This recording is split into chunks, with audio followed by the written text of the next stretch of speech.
Hey guys, what's going on? Xbox All In channel, host Sega Forever. I'm running a little bit behind. It's the Wrecking Crew podcast. I know normally I do it on Friday nights, but I'm not gonna lie to you guys. I had a full day. I was tired. I walked too much. I ate too much. Where I worked, they had an organizational day, and it was pretty fun. I live in Hawaii, man, so it's kind of hot. And I'm old, man. I have all kind of back and knee problems. But I went to the event, and it was fun. I'm glad I went. Dude, they had some food trucks there. That was the main reason I went. Like I'm not young anymore, man. I'm not out there trying to play tug of war and horseshoes. It was funny, man, because there's a lot of young military people that are out there, and kudos to them, man. That's kind of what it's for. It's for the employees too. I'm a civilian worker, and it was a great event, man. I mean, they had a lot of great music. They had a lot of great activities for civilians and military alike. And it was a good time, man, because sometimes, where I live, man, the bonds between military and civilian kind of get strained. I'm prior military, so I don't have a problem with military at all. I know the system, I know how it works, I understand chain of command, all of that stuff. But the newer military that's coming in, they're a different breed, man. This younger generation. But it was cool. I thought it was cool for them, man, because there's a lot of stuff that's been asked of them this last couple years. And so having them out there, having a good time, enjoying the weather, especially the events, and most importantly, the food, man. That's what kind of killed me yesterday. If you guys didn't know, man, I actually grew up in the South, so there was a truck there, and I could tell that the guys are probably from. I think he's from. I didn't get a really chance to talk to him, but I think they're from like probably Georgia or Alabama, and definitely they were prior military. And they had a food truck out there, man, and I hadn't eaten a good piece of catfish in a long time. And they even had jerk chicken, so I bought like 2 plates, man. I ate. What I normally do, man, is not to overeat, which I did anyway. But I tend to fast, and I didn't eat anything the day before, right? Because I know I wanted to try some of the trucks that was coming out there. And yeah, dude, it did not disappoint, man. So your boy, when I came back, man, up to finish the day at work, right? Because we had to work a full day, which is fine. I had stuff to do, man, a lot of training and stuff, and man, your boy was hurting, dude. I had to go get an energy drink just to finish out the day. But once that energy drink wore off, and I came home, and then I crashed early, man. My kids knew I was tired too, so they just left me alone.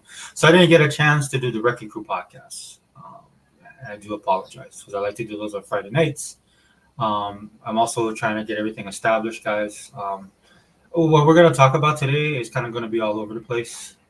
In fact, I thought it was an all-in podcast. So I had stuff prepared for the podcast, and not realizing I threw myself off by one day, or by one week. So, but we can talk about Xbox as well because we got stuff to talk about. And then please bear with me. I'm gonna send out the invites to the crew. Hopefully they can join. Unlimited did a podcast yesterday, and I know Sega Man did a video that I did not get a chance to watch because listen to. I was listening to Unlimited live, but then I was also I was at work, so I had some stuff going on, so I couldn't listen to it the way I normally do.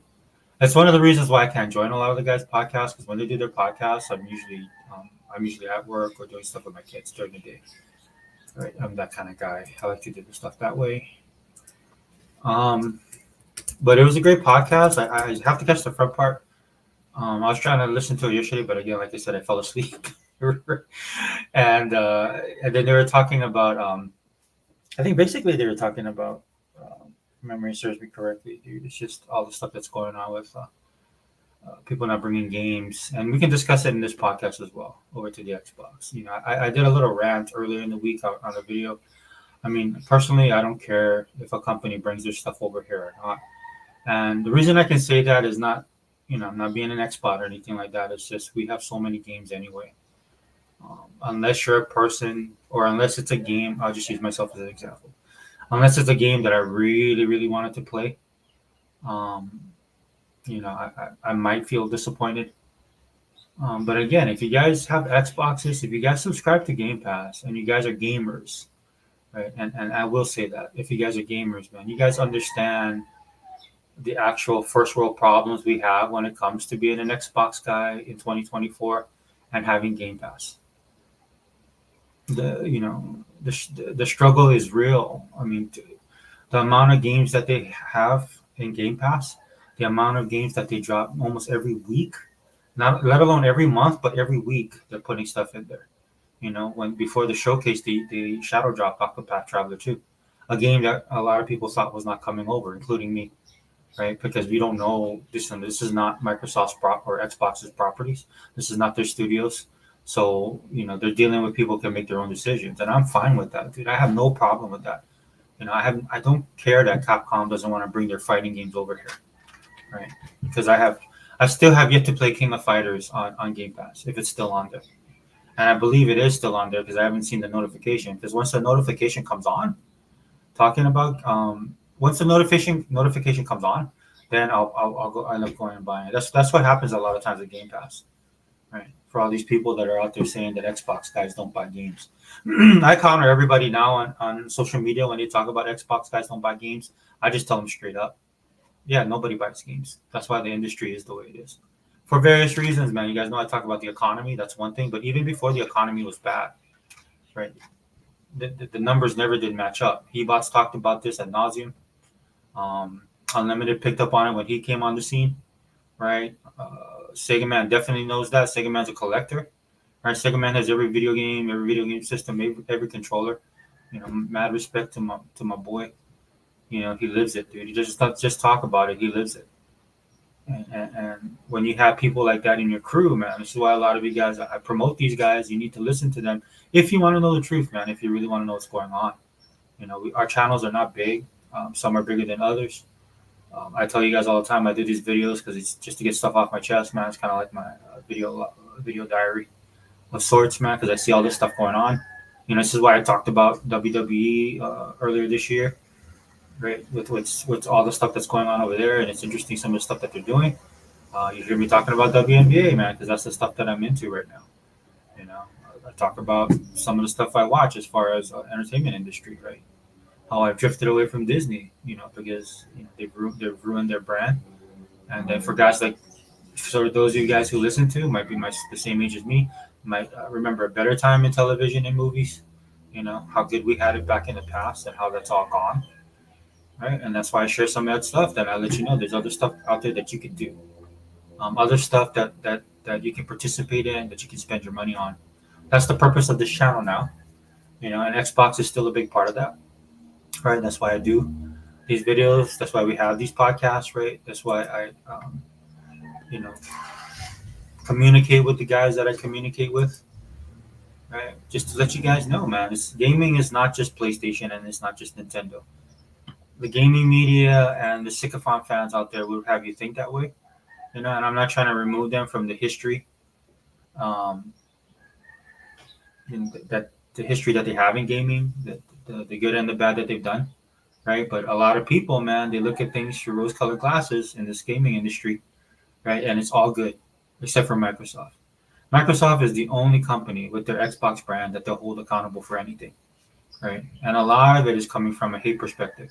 There's truth in there as well, man. Like I said, you shouldn't use rose-colored glasses when you look at this kind of stuff, man, because at the end of the day, it affects you in the time and money that you spend on these systems or participating in this hobby.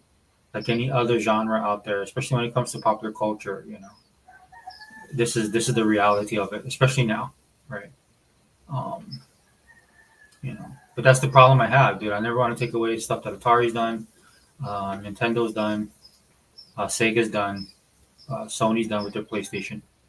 I don't take anything of that away, but on this channel, man, you're gonna get the uncut, unadulterated truth. That's why when I talk about PlayStation, it expanded. Like I'll say all the time about PlayStation. The one great thing they did is they expanded the industry, brought a lot of people in to gaming that never would have done it. I experienced that firsthand, dude. I've given many examples on previous channels. I don't want to go down that road, right? But that's their claim to fame, right? They made it cool. And they made it like less of a toy and more like an electronic device, which a lot of people who are gamers take advantage of, right? When you're talking to when you're a young kid and you don't have any money, you tell your parents, hey, well, this is a CD player, or with the other devices, well, we can use this to watch movies, right? And that's how it started, man. A lot of these guys came into it and then they passed it down to their kids. It became a generational thing. And this is why Sony sits as a brand it is today.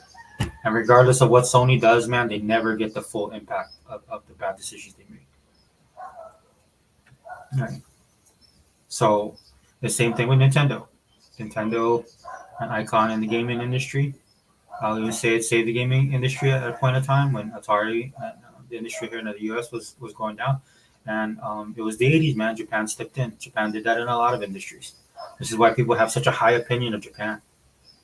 Right? But Japan's not that country anymore. I don't know why. It's just like you guys know I'm a huge Sega fan. I love Sega, right? But that the Sega I grew up with is not the same Sega as it is now. Now they're beginning to rebrand, they course correct a lot of their stuff, right? They're doing things to be more profitable. I respect that, dude. And there's stuff about Sega I still love, right? But at the end of the day, these are not these companies, man. And that's the problem I think with the gaming industry as a whole. It's filled with people like myself who are older.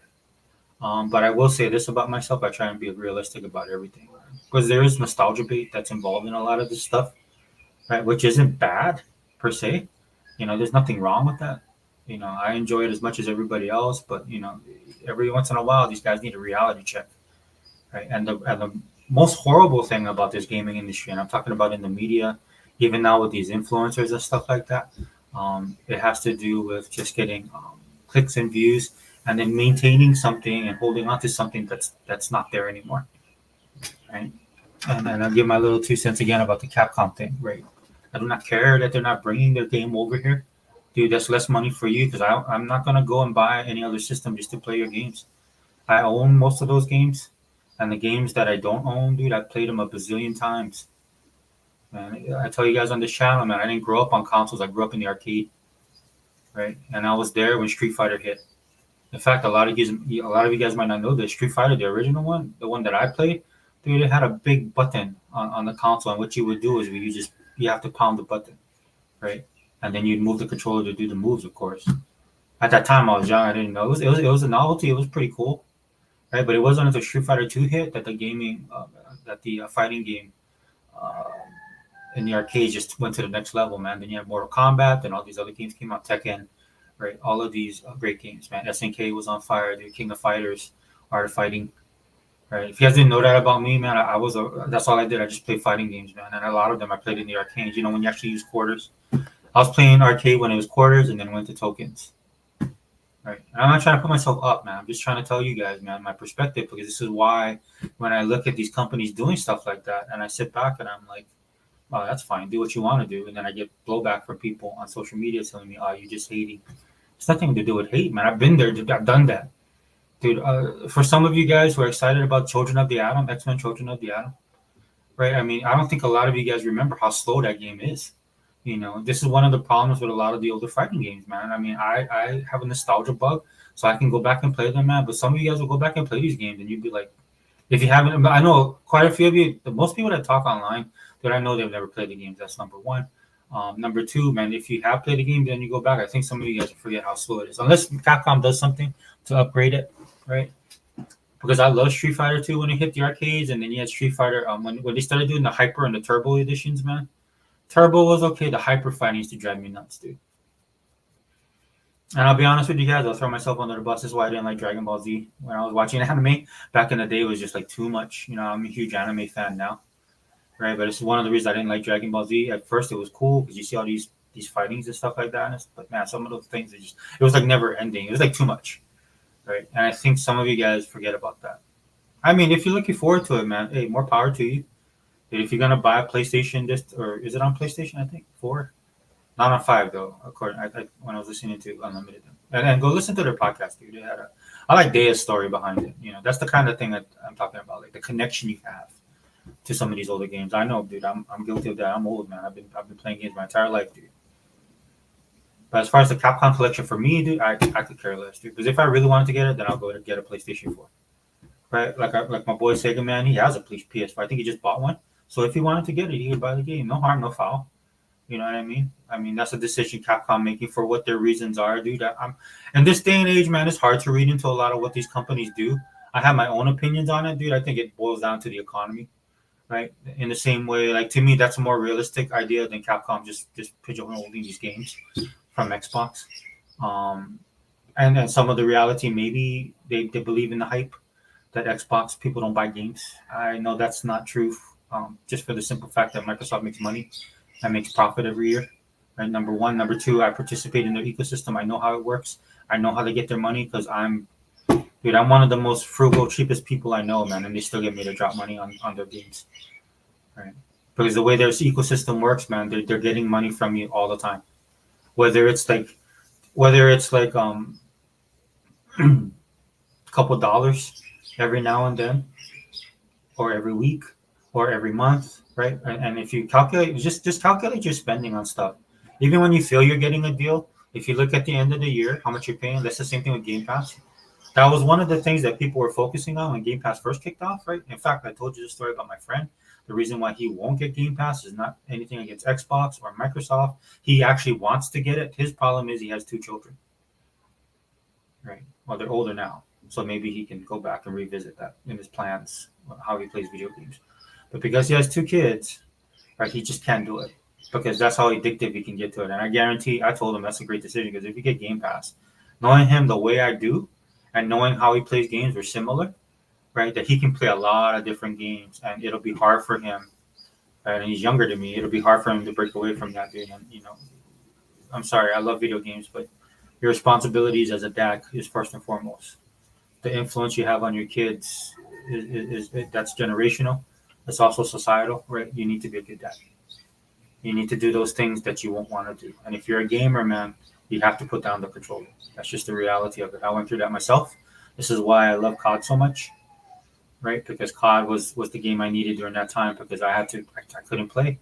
I couldn't play JRPGs and stuff like that. COD was like plug and play, kept me connected. It also kept me connected to the Xbox brand, right? And that's what my friend does now. He loves Destiny though. Hey, what's up, man, brother? Thanks for being here, dude. I'm sorry, guys. I'm getting off on a tangent, man. Let me send these. I'm not sure if the guys can join because, like I said, this is not the normal time that I sent. But I will send the links out, guys. Please bear with me.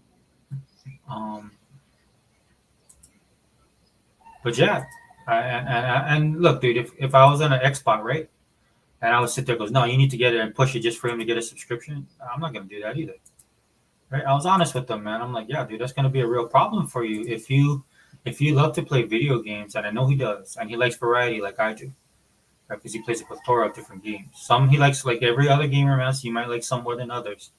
But the way that Game Pass works, man, is they put so many of these games in there, and they're good, and a lot of them are great, and even more than a handful are awesome. Dude, you will definitely get your money's worth if you're a gamer. That's why I throw that in there. If you're a gamer, this only applies to you if you like video games.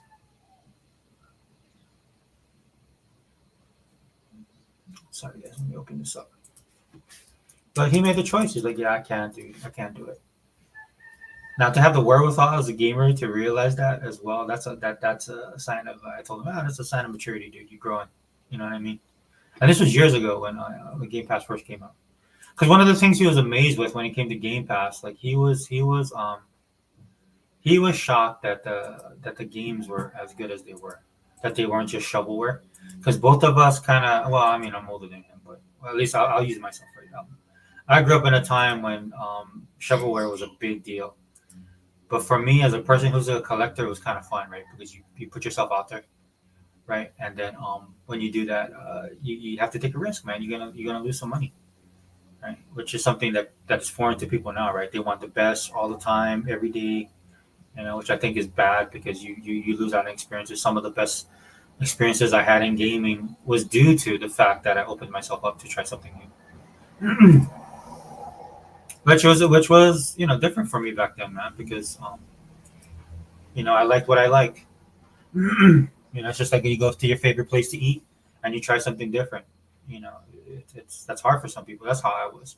So I would just do platformer, action type adventure, or action games, platformers, sports, definitely, guys. That's why you hear me talking about Caitlin Clark and the WNBA, man. I was really big into sports, man. I fell off when I got a little bit older, man. And then the leagues changed too, the sports changes. That's why I like the WNBA. Like I told you on my other videos, man, it reminds me so much of the basketball I grew up watching. The talent level needs to improve. The fundamentals in the WNBA needs to improve. I don't want to sugarcoat anything. If you guys are like me and you're used to watching some of the best people play in the sport of basketball, right? And then you watch the WNBA, they've gotten better.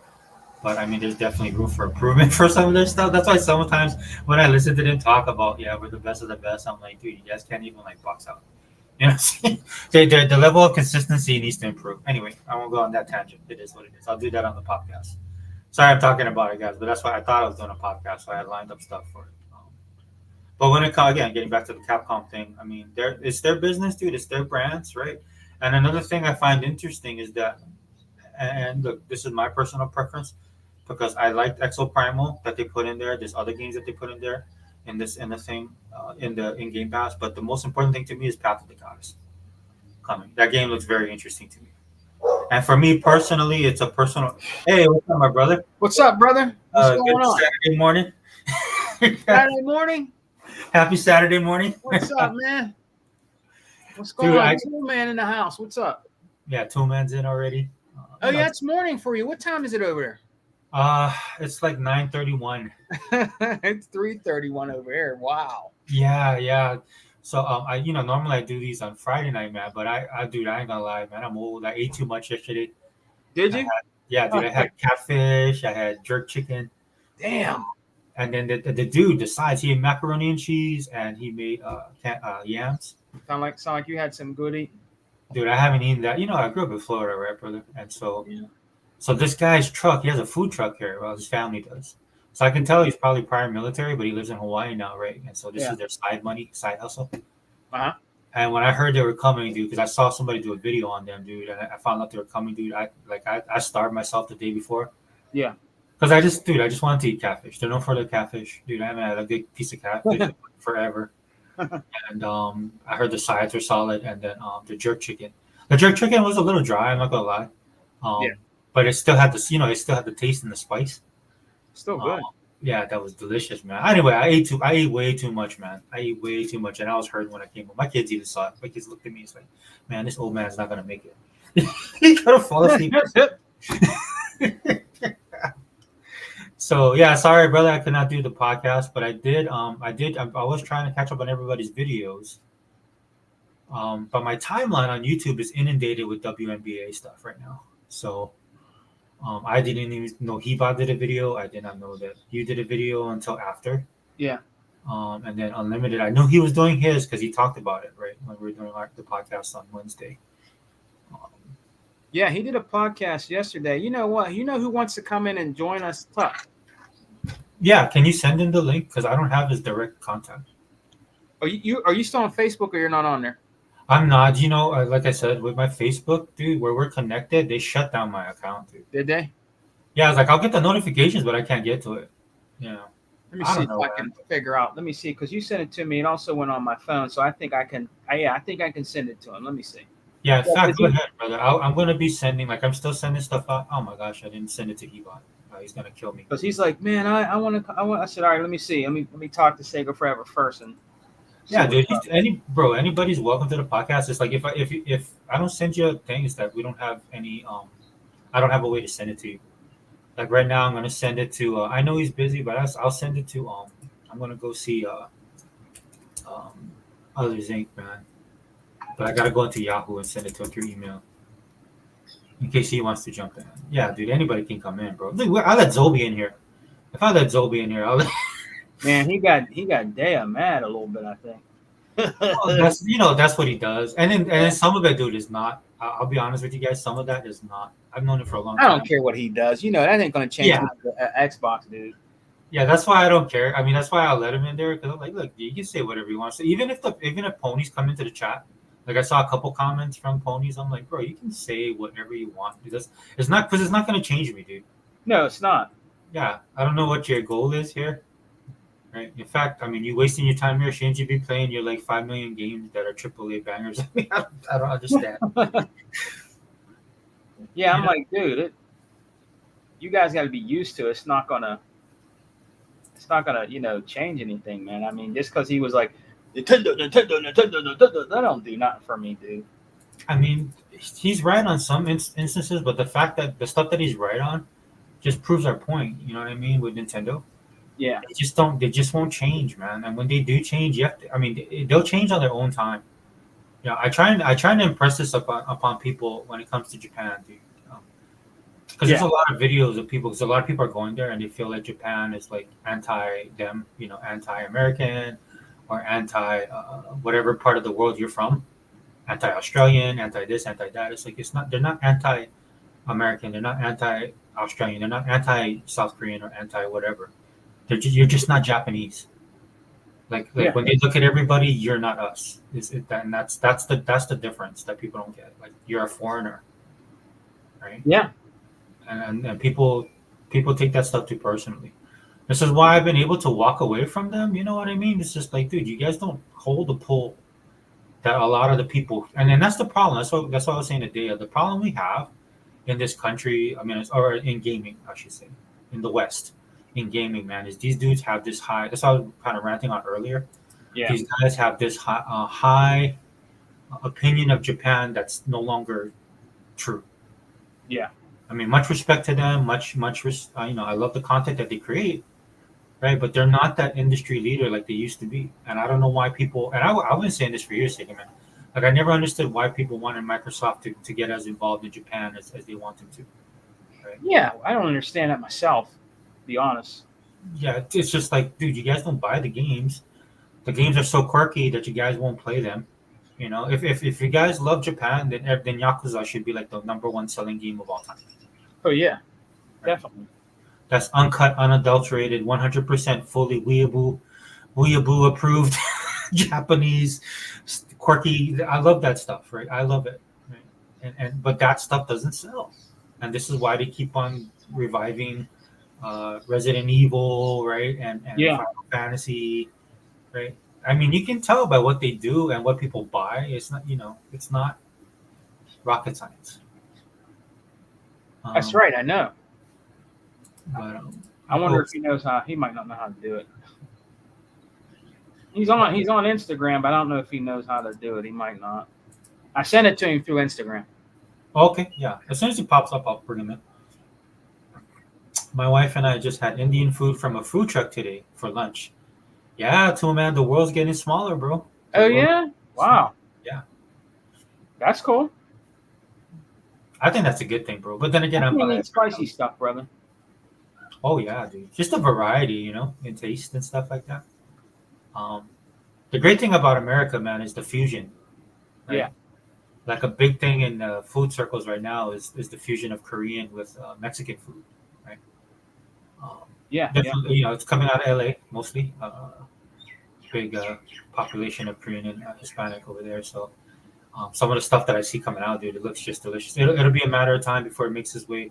Hopefully, it makes its way to Hawaii, man. Right now, everything's skipping Hawaii, going up to Vegas. Uh, yeah. so, dude, did I send Heba the link? Dude, I thought I did. You bought? Did Yeah, you? let me make sure I send this to him, our brother. Man. I know I worry about him. I want him to get his health straight. This stuff's not as important. But I'm happy for him, man. And 100, man. Both their kids graduated too. Oh yeah, yeah, Yeah, both of them. Yeah. I was like, oh wow, I thought my son was the only one in our crew, but nope. Yeah, so if you want to talk a little bit, bro, about the Capcom stuff, I know you guys were talking about You know yesterday. what? Yeah, you know what? A lot of people are really upset about that. I don't. I mean, I like those games. I actually have the big arc. Did you see the video I made with the one up big arcade thing I had? No, no, I need to watch that one. I didn't show you that. My friend actually traded me. This white dude, he traded me. He wanted a PlayStation 2 so bad, right? And I had a Yeah. Slim. I had an extra one. I said, "Oh, I I got know a you. Slim." I remember you telling me about it. We talked. We were on a podcast. I don't think it was this one. Yeah. Yeah. Oh man. I said, "You want it?" He's like, "Yeah, and I'll give you one of my arcades, one of my arcade things." So he started naming off the ones he had: Mortal Kombat, Capcom, and there was another one. I think it was Galaga or something like that. I said, "Hey man, I'll take that Capcom off your hands. You sure you don't want the Capcom?" He's like, "Nah, man, I like the Mortal Kombat. I like that one better." I was like, "All right, so the Mortal Kombat tabletop, this big, it's kind of big. It's like a I'll have to show it to you. It's big, man. It's kind of big. It's not one that sits on the floor, but it's half size of that, right? And it has Punisher in it. Marvel vs. Capcom, Marvel vs. Capcom Street Fighter. There's all these ones in there. It sounds just like the arcade, but it's just a miniature one. Right. And he traded me that for that PlayStation. So all those games that are on that Mm-hmm. is what PlayStation's getting and the Switch, because it has that Punisher game on there. I know Hebot was really hot about that one. Yeah, so that Punisher game was that the same Punisher game that was in the arcade? Yes. Okay, so here's my problem with that, dude. Why in that collection? Because if my memory serves me correct, right? Capcom also did this awesome Alien versus Predator game. Yes. There's a series of game. I think they did a Nick Fury one as too. I could be wrong. Like if Hebot was here, he could correct me. I sent him the link.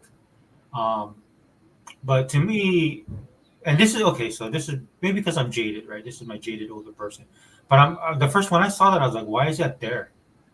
Why don't they make a collection of the other games that they did, right, or other action games that they created, right? Because Punisher would fit more better with Nick Fury and Alien versus Predator, right? Because those are entertainment more on the entertainment side brands. You know what I'm saying? And they're more the same style, but they're side scrollers, right? And Alien vs Predator was an awesome game. I've dumped so many quarters into that thing, right? This is before we knew that there was level settings, right? I don't know if you knew that segment, right? In the arcades, right? One of the arcades I went to, the guy was we became friends, and he was telling me that you can adjust the settings, right? Because sometimes people be playing too long on games, so you want that quick turnover, right? Because you're losing money in a sense. Yeah. It's like a cafe that makes coffee and somebody sits there all day, right? And they're taking up a spot for another potential customer, right? So that's how I found out about that stuff. And I'm not saying that game had it, right? But it's just it was such a quarter muncher. You know what I'm saying? Yeah. And but it was fun, and I loved it, dude. I loved that game. And so to me, it would make more sense if they put that collection together and sold that, or gave that to whoever they wanted to give it to. Yeah. But well, a lot of them, brother Sega Forever. A lot of them were really hot about that. They a lot of people were. I think 100 talked about it. I talked about it with Hebot behind behind closed doors. I talked to him about it and stuff like that. Yeah, there's a lot of people that are making videos about it, and you have dudes that are saying, "Oh, you guys are just crying. Just get a Switch and play on a Switch." No, nobody don't want to go get a Switch, or if I already have a Switch, which I do, I'm not going to buy it on there because I want it on my Xbox. I don't want it on the Switch, and I got a PS4. I don't want it on my PS4. I want it on the Xbox. Yeah. You know what I mean? So that's where I want it, and there's no reason why they couldn't do that. Something about the framework, they couldn't do the framework or something, or I don't know. Hebot can explain a little better. Something about the framework that the Xbox doesn't do the frame, something with the frames or something like that. Because you can't play it on a PS5, I don't think. If I'm correct, Sega Forever. Yeah, it's not. I know it's not coming. Like I heard people saying it's not coming to PS5. Because in all of this stuff, this back and forth, and the Xbox guys go back and forth with the PlayStation dudes on it or whatever, right? Yeah. I get that people. I don't dismiss that at all. My problem with all of this is how people are losing their mind over it. Right? Yeah. That's my problem. And what I mean by losing their mind, they have people like, well, if we're not getting this, I'm getting rid of my Xbox. I'm like, go, dude. Don't let the door hit you in the ass on the way out, bro. Get out of here. I'm at that point. I was like, I don't, dude. One collection out of the hundreds of games you could be playing. Because when somebody tells me something like that, that's that stupid, two things automatically come into my mind. Number one, you're not a gamer. Right. Right. You're not a gamer because gamers don't do stuff like that, dude. You guys propose to be gaming channels, gaming aficionados, dude. You love gaming. No, you don't. Right. And that's not even an Xbox thing. I'm just talking about games in general. Because if you play games or you purport to play games or you consider yourself a gamer, you're old school, whatever you want to title, you want to label yourself, dude. But then you're anti Xbox and more importantly anti Gamepass, the most game friendly service that's ever been created. Yeah. In the of all time, right? And I know this because I participate in Gamepass, right? Like that old commercial. I'm not just the hair club president. I'm also a client. Yeah. You remember that? I mean, I live it every day because I struggle with it every day because. My biggest struggle, as I've told people on this channel, is getting away from Warhammer. Because Warhammer 40K Dark Tide, for me, is a big time suck. It's great because it's convenient. You can jump in and out. But then I find myself playing it more than that is taking away from other games I should be playing. Yeah. Right? And I've got these games downloaded. You know the latest game that downloaded, the one at Fear the Deep or whatever, the one you're on the Oh world. yeah. You playing that now? I downloaded it, and I downloaded a bunch of other games that are just sitting there. But I'm always going back to Warhammer. The only thing I did play was I see Tuck. I see you, but it says your device is not connected. Yeah, because I did send it to him. Yep, he has to connect it. Yeah, maybe he's working on that. But I see you. I see you, Tuck. As soon as you're connected, man. Yeah, I'll click you in. And don't worry, man. You can always. I mean, I just have no way of contacting you. But you're always welcome here, bro. Anybody that bleed green, you know how it is. Like I was telling Sega Man earlier, dude, we let Zobi in here. Zobi definitely don't bleed green. But yeah, you know what I'm saying. It's just that drama, right, that irritates me the most. Because I'm like, dude, if you play games, man, if you're a gamer, dude, you should have an Xbox or at least have Game Pass on PC. Bare minimum. I heard that Hebot said to me when he knew Zobi, if Zobi was in there doing it, he would have been in there. He said he wouldn't have did that to him. I said, I know Zobi can't. Zobi can't. He could try, but he can't. He can't battle you when it comes to Xbox. I know he can't. So. Well, when Zobi was in there last time, and Hebot was in there, Hebot. Oh man, you know how? Yeah. This is why people hated it. Oh yeah. This is why people Okay, Tuck, I kind of see you waiting for it to connect. Oh, okay, here we go. Hey, what's up, Tuck? There you go, Tuck. What's up, fellas? How you doing? What's up, Tuck? Not much, man. Just these ponies tripping out here today, man. Yeah. They're tripping, man. Hey, what's going on? What are they talking about, man? What are they tripping off? Man, they tripping out because this VR2 that we told everybody was gonna fail. Yeah. Now Sony decided not to even do it no more. Oh, really? Oh, that's yeah. Wow. But we know that wasn't nothing new. I mean, they're not funding it no more. They done with it. Because nobody's invested in VR, man. No, and then no, they're not. And I'm telling you right now, people been not investing in that. I don't even think that PS Pro is going to come out. I don't think it's even going to come out, fellas.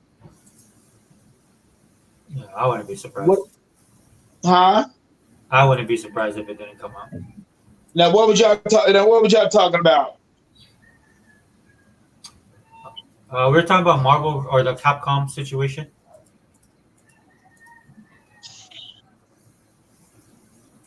Okay, the situation with that. Oh, sorry, the fighting game collection. Take it forever. I'll be right back. Yeah, go ahead, brother. Hey, can y'all send this thing on my PC? I think Sega Man can. Because when I send the things out, Tuck, I send it out through Instagram and Twitter. Because I don't have a Facebook. Okay, what Instagram did you send it on? I don't know if we're on Instagram together. No, I got Instagram. Okay, what's your name on Instagram? Let me see. Tugmaster. I think that's it. No, DGX. DJ Tugmaster. Okay. Oh, I see you. I'm gonna follow. Oh, I am following you. What? How come I don't see you? Sorry, dude. I'm not really good at. Yeah, let me send you a message, dude. I can send it to you. Hold on 1 second. Oh, there it is. I see you now. My bad, bro. Okay. Check your Instagram. You should see it. Okay, I see it right now. I sent it. Okay, I'm gonna hop off my phone and then get on that way. Yeah, that's cool, dude. Okay. All right, brother. All right, man. So we're gonna have Tuckmaster in the podcast, guys. I haven't done a podcast with him in forever. So it's good to have him here. Um, as you guys know, I sent out a lot of the requests to everybody. I don't know who's going to jump in. But at least we have a crew of people, which is going to be good, man. So we can get a plethora of talks or thoughts. Because if I rant all day about this, man, I'll probably lose subscribers. Look, I'm trying to be sympathetic to everybody because I do understand if you're a person that likes these games like I do. If you're, hey, there we go, Lions Den. There you go. I got you, man. Okay, can you hear me? Yeah, you're coming in loud and clear. Okay, okay. Now you gonna ask me my question about this Capcom versus Marvel deal? Well, it's because of Capcom not bringing their fighting collection, the newest one they just announced. People are saying it's not coming to Xbox consoles because I'm not sure if that's official or that's because people said they didn't see Xbox in the title when they did the trailer. I think it was on the Nintendo showcase. I don't watch Nintendo or PlayStation showcases, so I'm getting this information through social media, and then of course Unlimited them did a podcast yesterday talking about it. So, but according to them, it's not. Right. According to the news, it's not coming. Too. Yeah. Well, So my the question is this. Oh, go ahead. Go ahead. Huh? Oh no, go ahead. I hear you. Go ahead. Now, what are you about to say? I was just gonna say the problem I have with it, the biggest problem I have with it is the Xbox community, the pony bots, right? These guys that are crying, losing their mind. They said that they're gonna get rid of their Xboxes because there's no this fighting collection is not coming to Xbox. Okay. See, there's only one thing I don't get about these pony bots. What can Microsoft do? Microsoft can't hold a gun up to their head and tell them that, oh, we need this game onto the system. Right. If they don't want to put on the system, they just don't want to put on the system. Yeah. I mean, I'm sorry, but it's not going to the PS5. It's going to the PS4, I know. Yeah, exactly. Oh, man. And now people will go ahead and sell the Xboxes just because boy. I mean, the funny part about it is once the Call of Duty was officially announced, and this is what irks me, right? Because Microsoft already said it was coming to Game Pass, but Phil did it at the showcase. Now everybody's like, okay, it's official, it's coming. So people who sold their Xboxes went and bought Xboxes again, right? And this is what they keep on doing. They'll sell their Xbox, and then because it's based on emotion, right? And they're getting caught up in all this stuff that's in the news, which they shouldn't be. And then eventually, I guess it helps Microsoft out in the long run, right? Because then they'll just come back and buy it again, when it's something that they like. Like who's to say? I'm not saying this will happen, but nothing's official. Like I haven't heard anything official about all of this. So what if Microsoft has a deal with Capcom, right? And then we end up say Microsoft has a deal with Capcom, and they do get the collection, but the deal is Microsoft's paying them, and they'll put it in Game Pass day one, right? Like, what if that's going to happen? Because that's what happened to. I don't know if you play Octopath Traveler, but it's a game. I bought the game. I played it in Game Pass. As soon as I played it, I loved it. I bought it, right? Because it's on Xbox. So I bought the game, and then the rumor was that Octopath Traveler 2, because I think it was only on Sony on the PlayStation. It was released on the PlayStation, so the rumor was that Microsoft wasn't going to get it. But then the week of the E3, the summer showcase for Microsoft, the Microsoft show, that same week they shadow dropped it into Game Pass. And so what game is this again? Octopath Traveler 2. Yeah. Right? They dropped it into Game Pass, and people have been saying for months that this game was not coming to Xbox. And then all of a sudden it appears right there in Game Pass. Because I think people forget that Microsoft is rich. Like Microsoft has a lot of money, right? And I think that's one of the problems. They don't like that Microsoft has money. Well, number one, they hate Microsoft. They hate Xbox, and they don't want to give Microsoft. They're quick to say Microsoft is greedy, and they're evil, right? But then when Microsoft does things that goes against their narrative, they don't want to accept the fact that Microsoft has that kind of money where they can just put games into their service, right? So well, my whole thing is like this, okay? And everybody want to talk about the money thing and all that stuff. But my whole thing is like this. They're not talking about what Apple's trying to do. yeah, They're not talking about that. They're not talking about if Sony had the money, they would have done the same thing. But my problem is like this. Whose fault is that? That is not Microsoft's fault. I mean, Bethesda is the one that put themselves up there. I mean, all these people that they bought out already put themselves up for sale. So people could sit, yell, and fuss and bitch, moan, and groan all they want to. I mean, I'm sorry, but yeah, Microsoft owns it. They owns it, and that's all it is to it. I mean, it's like this. It's like this Wahoo. This what you call this Japanese game that's supposed to be coming out pretty soon. What's the name of it? I think you talk about Wukong. Yeah, Wukong. Yeah. Now all of a sudden, I'm hearing that they saying that Sony got something to do with that. Why it's not coming to Xbox right off the bat? Yeah. Now the first thing you hear is the people who's making the game, they're having a hard time optimizing it for the Xbox Series S, which we know that's here or there. I mean, you know, we heard all this stuff before. You heard this stuff with which we call it came out last year. What was that game that came out last year? I want to say Baldur's Gate, right? Yeah, Baldur's Gate. Yeah. And what did Phil Spencer do? The only thing he did, he threw out the split screen on the Xbox Series S, and that was it. And that was the only problem. Yeah.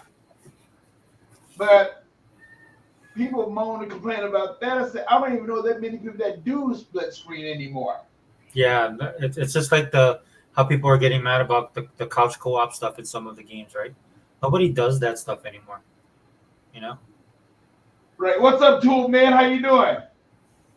Yeah, 2 man in the house already. Thanks, 2 man, for being here. Yeah, I mean, man, these people like to cry about every little thing. I mean, it's getting down to a place that people just like crying and moping about stuff that don't even concern them. Yeah, and stuff that they can't, and some of this stuff they can't control anyway. You know what I mean? You can't control that. Yeah, you can't control it. I mean, I know a lot of people want Microsoft to be that way. I was one of them before. I'm not gonna lie. I was one of those guys that I wish Microsoft would put a gun to the head. But Phil's right, dude. Phil has the right temperament and the right game plan because he's been successful, man. He's gotten a lot of people to come on board, right? With the Xbox console and with the Gamepass service. So I can't fault him, right? He was right.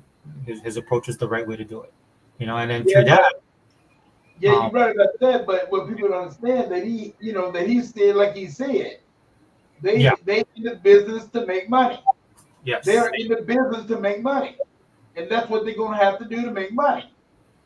Now let's get this straight. Every single one exclusive that the Xbox got is not coming to the PS5.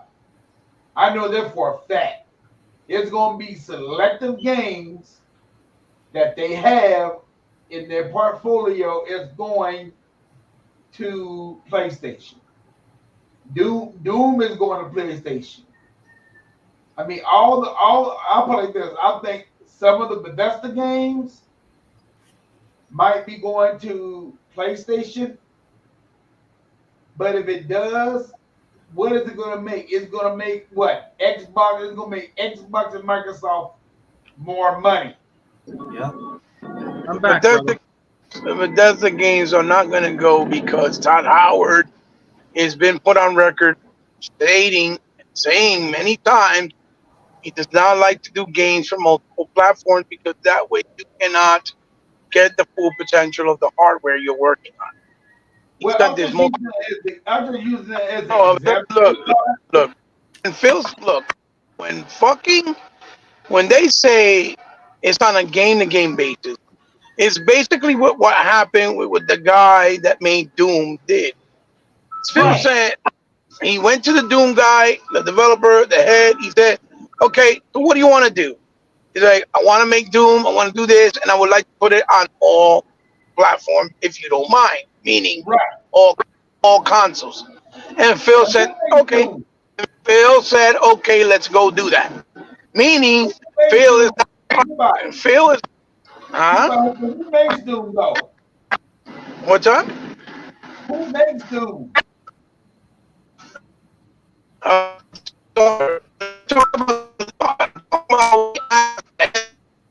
Hey, my brother. of that, you know,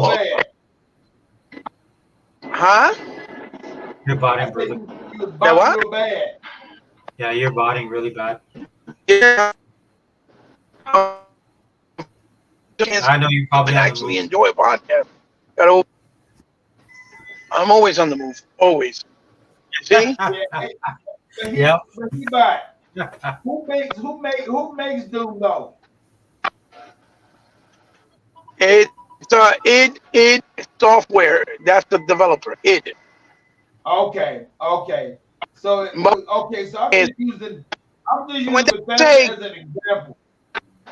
when they're saying case by case, it means that Microsoft doesn't want to restrict any of the developers that they own, even if they own them, because they want to give them a sense of freedom and a sense of creativity. Well, you can do whatever you want. If you want to put it on other consoles, that's fine, as long as you do Right. the job well done on your platform that on ours, because we own you. So we'll put you on Gamepass. The game will be there day and day. And people are taking it as, oh, you see, they're going to put no first party Microsoft games from Microsoft themselves is going to be put on PlayStation. They're not going to put Halo. They're not going to put Gears. They're not going to put Fable. They're not going to put Forza. They're not going to put what else do they have? I can't think off the top of my head. A flight simulator. You get what I'm trying to say? Those types are never going to any other console. It's just like you'll never see an Xbox God of War on Xbox. You'll never see an Uncharted on Xbox. And you know what? I'm okay with that because those are flagship Sony games. Yeah. They belong to PlayStation. If I want to play them, I'll play it on PlayStation. That's it. Right. I don't need Sony games to feel validated, right? Definitely. There's no need.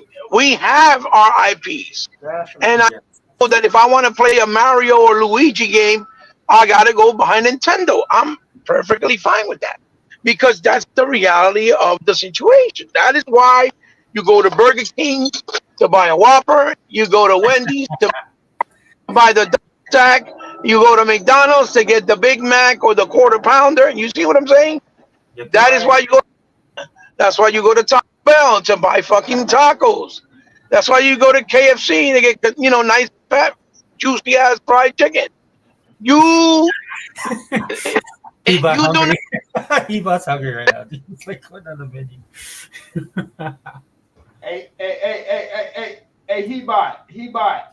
And the thing about it is, he bought, and I know you love what you heard today about the VR. I know you love that crap.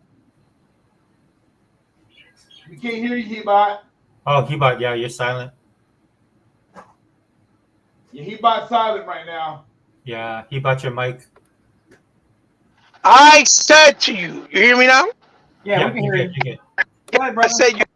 I said you're late to the news, old man. That was yesterday.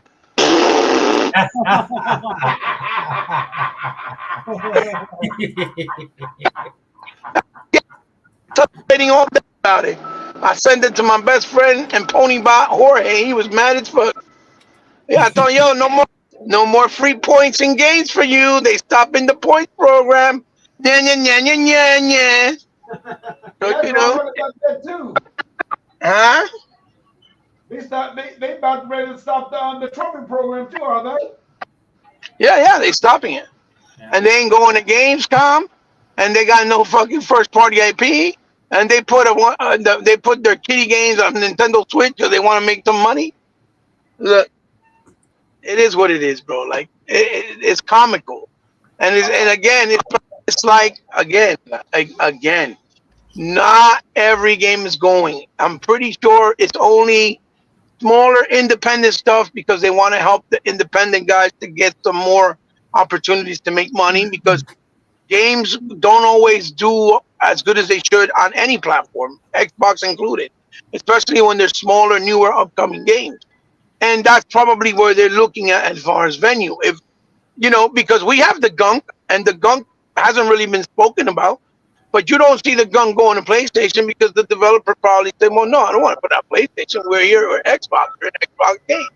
It is what it is, and it's a shame because the gunk is a really nice a small platformer with good quality, with a double or even a single A type of quality, right? Yeah, very good. Right. Game and a game that I wholeheartedly feel that it should have a physical release so that you can own it natively as well in a physical format. I would love to buy a physical copy of Gunk. I would love to. I would buy it in a heartbeat without thinking it twice. And I already bought it on Game Pass. I didn't play it through Game Pass only. I bought it. Bought the game. I like the game, genuinely. Same way I'm gonna buy South of Midnight because that's one of my most anticipated games. Same way if they do a physical of mixtape, that's day one for me. Same way I can't wait for Space Ultramarine. I'm gonna shit all over that game. That game is the fucking truth. My most anticipated game. Yeah, I'm gonna be so happy with shitting while playing that shit. Okay? Because shitting makes me happy. Hey, y'all have but Wukong. But what about Wukong, Eba? Wukong. Stop starting, okay? It's too early to be starting with me, all right? Number one, Wukong is absolutely beautiful, yes, but Wukong is a soul style game, so I really don't give a fuck. It is what it is. You see what I'm saying? Yeah. I love the game, but I love the game because of the aesthetics. The aesthetics alone will probably get me to play maybe 2 to 3 hours of the game. And once I feel the frustration of the stupidity of Souls games, I'll probably that's it. I want to play no more because it's not fun. They're just not fun. Dying 355 million times in order to pass one character or one boss is not fun. Okay, that's called cheap game development, in my personal opinion. Okay, because the days of knowing how to have characters and bosses with real patterns. If you guys know what you know what patterns are. With real patterns to learn and to master, and with real weapon and move set variations that you control with combinations of button presses. Those days have been gone for a while.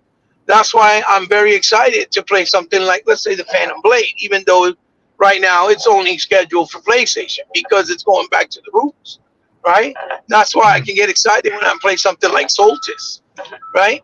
That's why I'm hoping, and I'm really hoping, that it's the same way with Flintlock and even, South of Midnight, that has more of a Devil May Cry and a God of War and a, Dante's Inferno and a Ninja Gaiden and a, Bayonetta type of gameplay feel style. That is the true hack and slash game or essence of hack and slash gameplay. Those are the real hack and slash, not the fucking corny ass Dark Souls shit. Those shit fucking corny. I'm going to ask all y'all questions right now. Have y'all played that game, Still Waits the Deep? I have it downloaded, Tuck, but I've been playing. I've been playing 2 other games, mostly Warhammer. But I have it downloaded and ready to play. I'll probably fire it up today. Oh, hey, dude, it is real good. Yeah, it looks Why good. are you saying they stopped the awards program but not the stars program? Yeah, so Royal Boyle 78 said, welcome, by the way. They stopped the rewards program, not the stars program for games. Both are different. And then I responded. I asked him, "Oh, okay. What's the difference?" Because I don't know. I don't know what the difference between the stars and the rewards program is. So Royal Boil, if you can, just type it in the chat, bro. That's fine. What is the difference? I don't know. Again, for us, like when we talk about these kind of stuff, we're talking about it in generalizations of the fact that because like I say on my channel all the time, I don't really care what goes on the other consoles. It's just that there's cross pollination, just for the simple fact that what I do care about is all the hate that Xbox gets, right? Because if Xbox did anything that Nintendo or Sony does, man, it'll be front page news. Yeah. Right. And that's why we talk about it on this channel. I don't want to talk about it. I can tell you the difference. I want to talk about still waters, right? Because I'm interested in that. That's the stuff that I wish we could talk about. But we can't because it's a 24/7 news cycle. And Microsoft is always getting the short end of the stick. Yeah. Man, that game is deep. It's a horror. It's a horror game on an oil rig. Yeah. And it's just, I'm almost done with it, but man. But oh, really? Jeez. Man, nice. Is that in Game Pass? Yes. Yeah, it's on the Game Pass. It's called Still Wakes the Deep. Yeah, I think I downloaded that. I downloaded that. I just have to play it. Yeah, me too. It is real good. So, it's something different, especially when it comes down to the damn monster. Can we address something though? Because I really hate when people do that. Yeah, go ahead. Well, what I don't like is that every time Sony does shit, still people find a way to try to use the defense mechanism. Okay, so if it's Stars program or not, and there's a difference, it's still something bad. They're still taking away the same way they took away the ability to have movies and watch them in the store or buy them. The same way they took away the web browser. The same way they've taken away many things. So it's okay because they still got the Stars program. Ooh, whoopee fucking doodle. Meanwhile, Microsoft, they give you everything, and the minute they do one thing or take away one thing, automatically, they're fucking horrible. They're dying. They're dying. They're going out the toilet. Like, come on, bro. We got to stop that also. I don't like that. That every time you point something out, somebody come in the defense. But they still got it. It was like me arguing with my friend Jorge the whole time because he was trying to say, oh, look, you could do the share factor where if you have a game that's couch co-op, I could actually share it with you. And we can play it like if it was an online co-op to try out the game. I was like, okay, great. So what do? I had to do all this fucking crazy shit to sign into his account so I could read, because unless we both didn't have PlayStation now, right, then we couldn't play it, meaning it's tied under a fucking goddamn paywall. Then the streaming spot, it's horrible the way that the resolution comes in at a really bad low quality, and then the latency of skipping is really, really bad as well. So not only is under a paywall, it works like shit, and both parties have to have it in order to work a little better, I guess, more, precise. But when you don't, and you use the same account, like signing in as a guest under the same account, you can still do it, but it works like ass, and it works worse. It's like, don't tell me about a perk that's supposed to be, somewhat cool, if you're paying for it and it still works like ass. Because for me, that's that kind of cancels out, the positive. You get what I'm trying to say? Well, he says here, let me read his comment real quick. Stars program is when you buy games, you get points and money to redeem. Mm-hmm. Nintendo, The Sony rewards program is for like your TVs and items like that. You get rewards, but the reward program like Sony did is just like the way Xbox was doing. That you don't only get points when you buy games. We got that on Xbox as well. But we also can go surf on Bing and search for stuff, and get rewarded 150 points daily. Then they got other cards get rewarded for, like for certain things that we can do. Like if we play a game on Game Pass for 5 minutes, let's say, you get rewarded. If you get achievement on a game on Game Pass, you get rewarded. If you go to your phone and you look on your app on the phone, you can do Bing there and you get 350 points. If you go and buy anything from the Xbox store, you get rewarded. You see what I'm saying? You Yeah. get rewarded for anything on Xbox, meaning you get points for everything.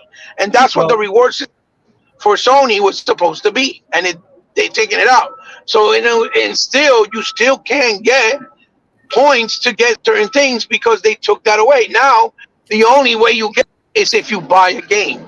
So in other words, for them to fucking reward you is you have to give them money in the front anyway. Xbox is giving you points for free just for doing certain things. It's giving you for free. It's an actual perk. It's an actual stipend. It's not a stipend. It's a perk. It's rewarding you for being on Xbox.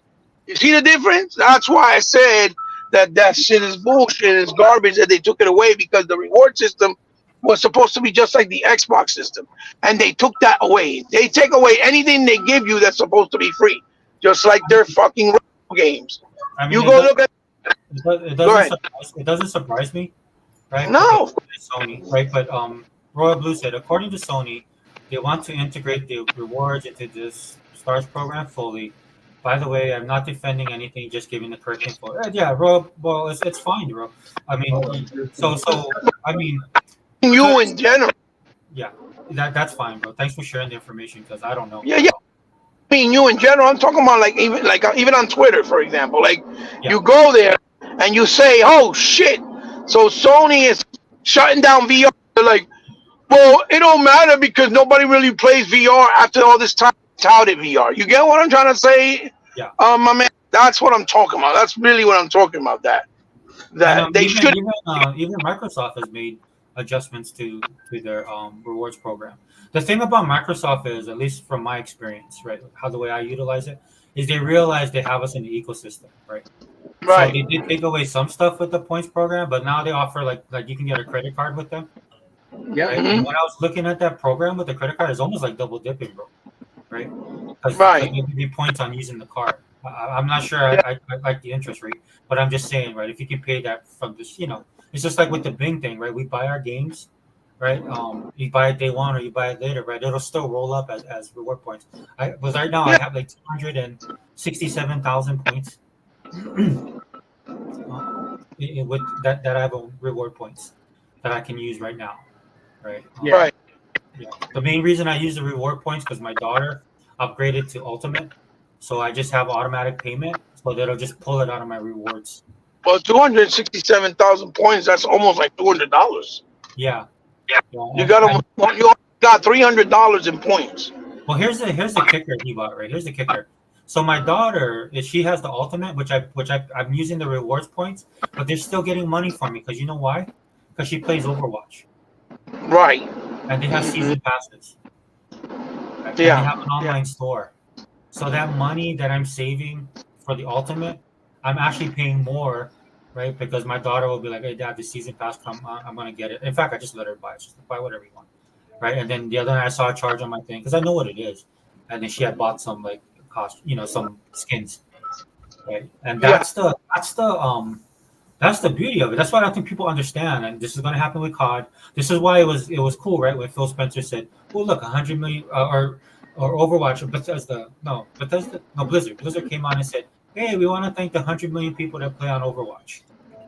Right? And then a couple of days later, Phil came in and said, "Hey, we want to thank the 100 million players that we have on Call of Duty, and that we're going to increase that even more once it comes to Game Pass." You see what I'm saying? Right. So they have us. We trap. Look, dude, I'm not dumb. I love Xbox, but I love money too, right? So, right. Right. So I understand what they're doing. This is what drives me nuts, guys. When people talk about Game Pass as welfare pass, guys, you're paying. You pay a monthly fee, even if you're getting at a discount. You're paying towards Microsoft, right? And Microsoft is concerned. The reason why they do the things they do is all they're concerned about is it's just like Netflix, dude. They want the subscriber count, right? Because you're paying every month. And with that payment that you put in every month when it comes to Game Pass, they know that, dude. How many times do you get notifications that a game you like is on sale, right? It's a constant. Almost every week, or every other day, or every 3 days, something like that. Yeah. Okay. Yeah. Thanks, Royal. He says, no doubt. I know. I got you. Yeah. Thanks. Yeah. No worries, bro. I know you've been here before, so. Yeah, I've it's been not a pinging. personal attack, brother. Bro, he said I've It's been not. pinging BS to get points. LOL. Yeah, I've been doing the same thing, dude. It's just like, hey, do you know where this is on the map? I was like, well, for 10 ping points, I'll find out. Click. Right. Hey, like I said, Royal, now it's not personal attacks to you. I'm just pointing out that a lot of people, and maybe it wasn't you, maybe that wasn't your intent. And, for that, I apologize because maybe my messaging came wrong. But it's just that we see it all the time with like the real heavy fan base that are just fanaticos and play the blind eye and don't really admit, well, goddamn, they keep taking away so many things. Obviously, something must not be right. You get what I'm saying?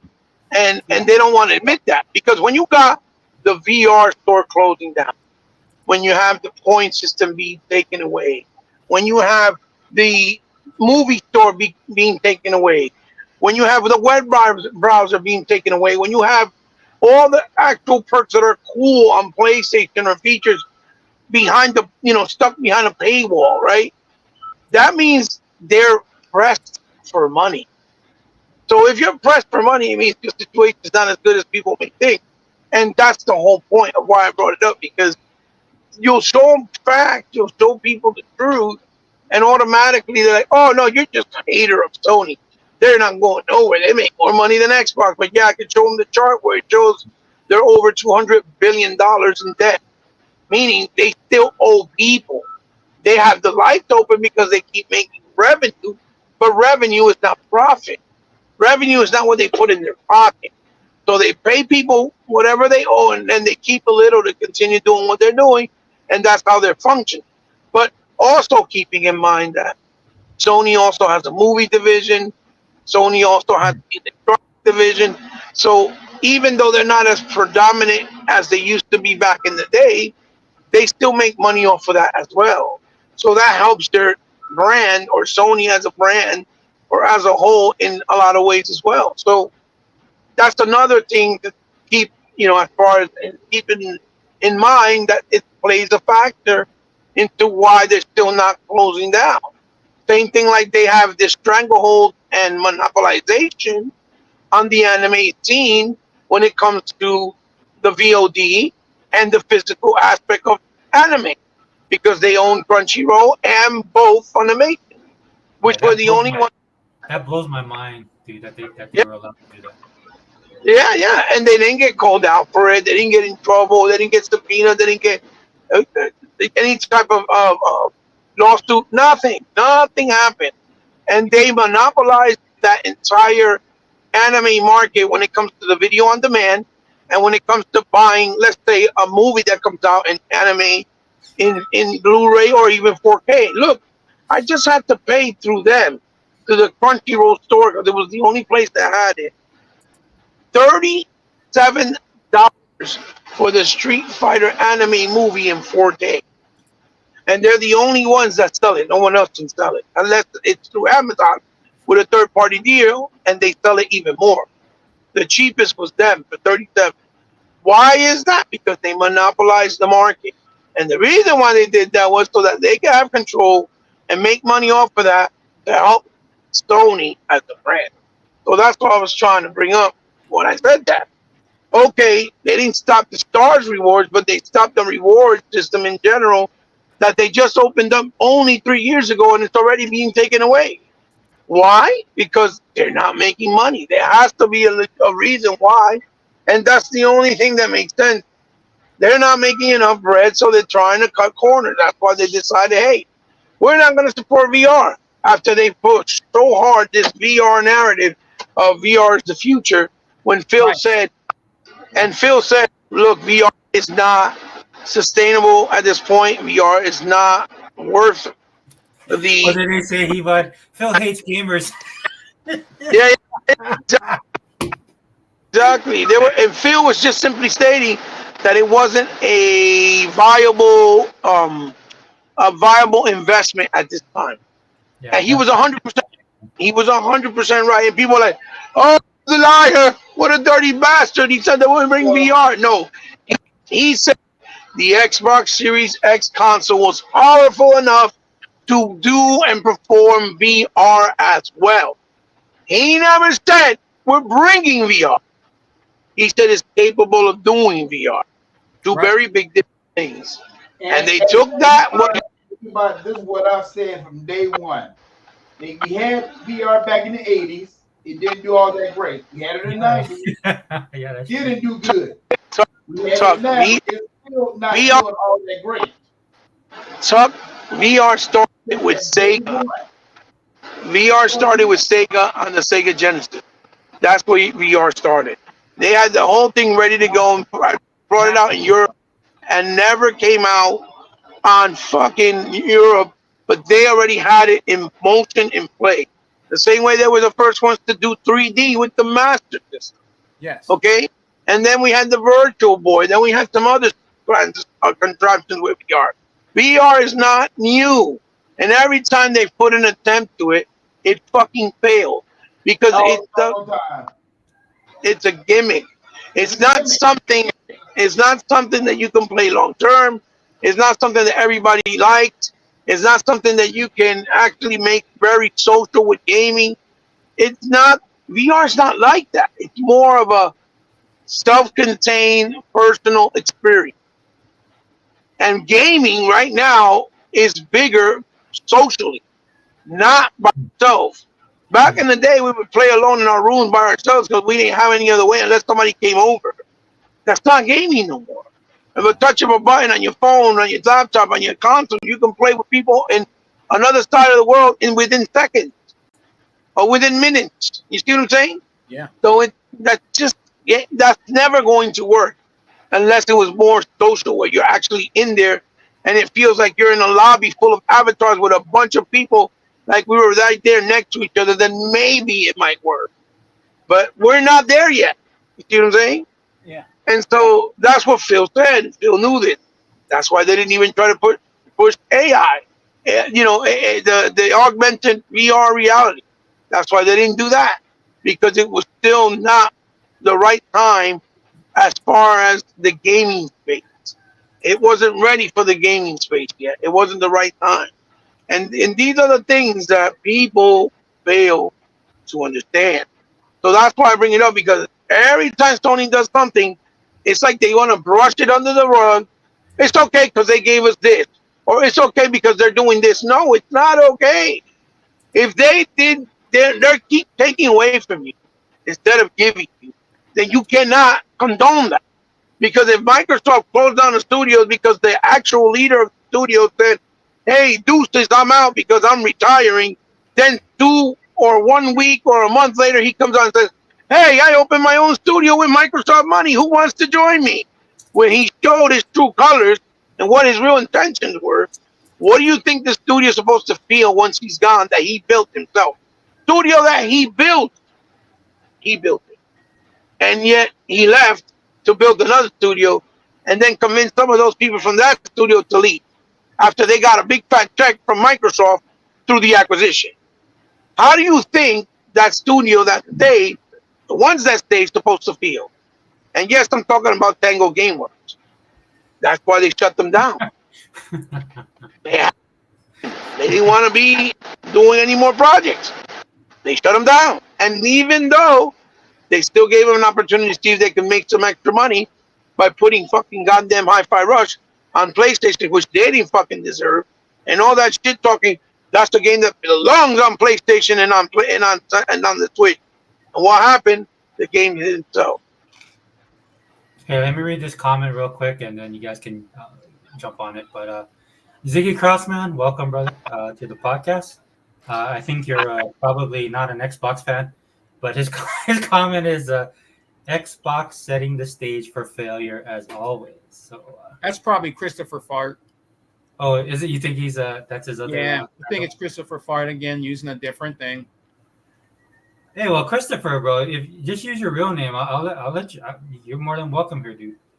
To say what you're saying. I mean, look, dude, if Xbox is failing, then I hope they fail more. Right? I tell you what, brother, Sega Forever. These dudes are so. Listen, there's so much on Xbox's nutsack. It ain't even funny, bro. Yeah, I know. Microsoft is worth $700 billion. while Sony's only worth 73 or 84 or something like that, right? Then they need to keep failing Yeah, that's what I. Yeah. because Tell some more. let me tell you, that's some serious failures. That is a serious, and we're not talking about Xbox the brand as a whole. We're talking about actual actual numbers from the Xbox division by itself on its own. There's no that's all together combined with Microsoft. No. We're talking about the Xbox division by itself. So $700 billion is a really, really great failure. Let me tell you, they really need to keep failing. They really do. Well, Like I two don't men. understand, and I would love to know what you exactly mean by setting itself up for failure. What do you mean? Setting themselves up for failure? How are they setting themselves up? Please elaborate. Give an explanation. How He are doesn't they? know, He-Bot. He's not that smart, He-Bot. He doesn't know. He's not that smart. No, I'm curious. He said setting themselves up for failure. Okay, how they're setting themselves up? By making more games and putting them on Game Pass because they could afford it? By making bigger and more important acquisitions? By giving gamers a better ecosystem and better value in gaming? I want to know how they're setting themselves up because if you're saying, "Oh, they're putting the games on other consoles," we already saw that nobody bought it, so it doesn't matter. It doesn't really matter. They saw what happened and they keep it moving. It is what it is. So again, what's setting themselves up for failure? Because as far as I know, Doom is a hot commodity, and if you're thinking that because Doom is going to PlayStation it's a failure, then that means Doom fans from PlayStation that said they were Doom fans are fake to begin with because all along they said they like Doom. So it wouldn't matter if they played it on an Xbox or a PlayStation. The point is they like Doom because Doom is a multi-plat and always been a multi-plat until now. Yeah. Because so what is the failure that they're setting it up? So please let me know. Elaborate. While we're talking, please come up with an answer or something and let us know because I would love to know how they're setting themselves up for failure. I really would. I'm curious. Yeah, so two man 55 says if Xbox ain't your bag, then why are you here? Go play them bangers. Yeah. Right. Tell him to, man. Tell it to man. Yeah. I And again, never. guys, you can come on this podcast if you have an opinion. Like I said, obviously Ziggy is They're not scared. a Xbox guy, and that's fine. That's fine, bro. But They're scared, Sega Forever. They won't come on. They're scared. Yeah. Well, Well, I mean, listen, like, for guys like us, dude, you're not gonna change our minds, Ziggy, about anything. And that's the key about to say. Just be honest. Just why? Because that's the question we always ask you guys. Like, why does it matter to you? Because if Xbox is a failure and you don't like Xbox, then that should make you happy. Look, I make no bones about it on this podcast. I don't like Sony, and I hope they die. And I'm not just talking about PlayStation. I'm talking about Sony, the company. right. And you know what? And this is one thing I really don't. Hey, and this is one thing I really don't get. You know, they're waiting for a game like Astrobot. Yeah. That's all they talk about is Yeah, Astrobot garbage and bot. talking about some other game. I'm like, really? But listen. Astrobot originally was a tech demo for the controller, right? Yeah, I know. Yeah, I know. And now they're actually making a full-fledged game, which is great. And to be honest, it looks really, really unique and cool. It actually looks like a good game to play on PlayStation because it actually feels like a video game. It'll feel like a movie, right?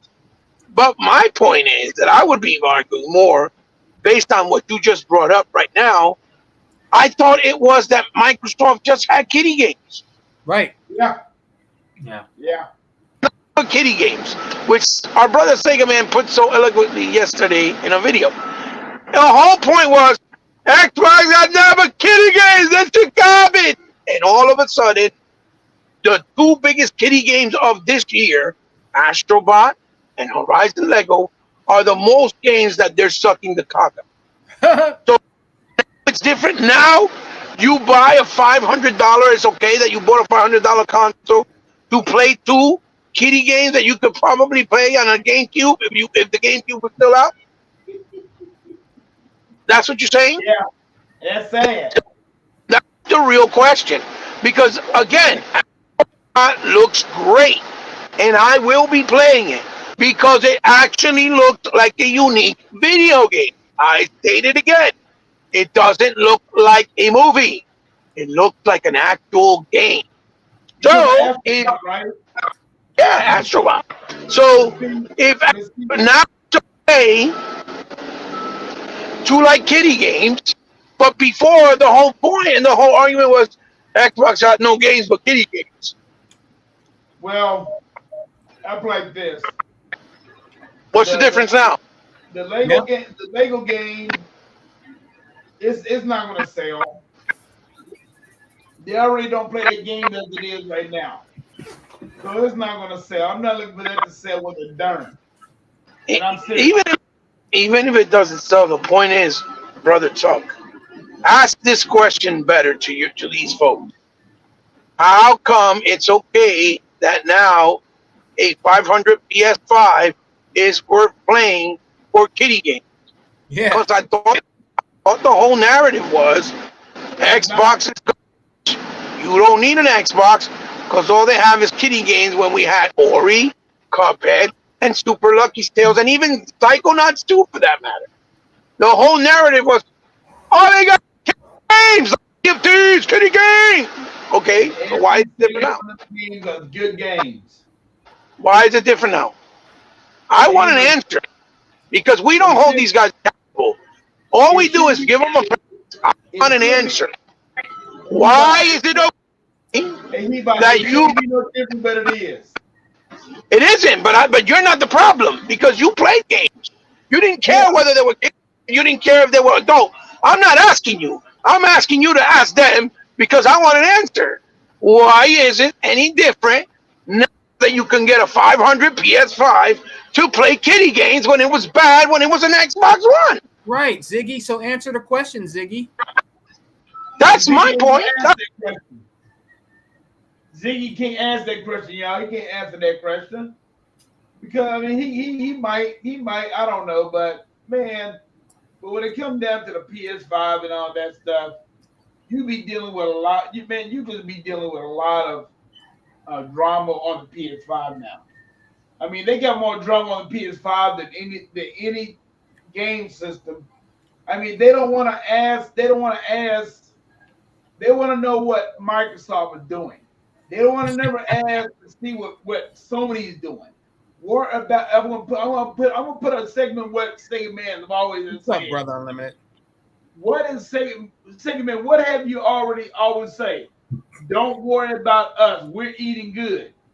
You worry about your system because your system is going to put you in a bind where you're going to come to the Xbox and watch and see. Because do you think that Microsoft not sending these doggone games on their system, and then all of a sudden these games will be coming to Gamepass, and that is not going to make a big difference? Because what you going to do? Either you're going to buy the game on the PlayStation, or either going to go and come to the Xbox, or either buy the Game Pass, whatever you want to do, and play the game on the Game Pass. It doesn't make no doggone bit of difference, like y'all said before. And that's all it is to it. PlayStation is on borrowed time right now. And they know they are. They're on borrowed time. This is going to close the deal on PlayStation. You think just because they're not supporting VR, just because they're not supporting VR is not going to hurt them? Yeah. That is going to hurt them.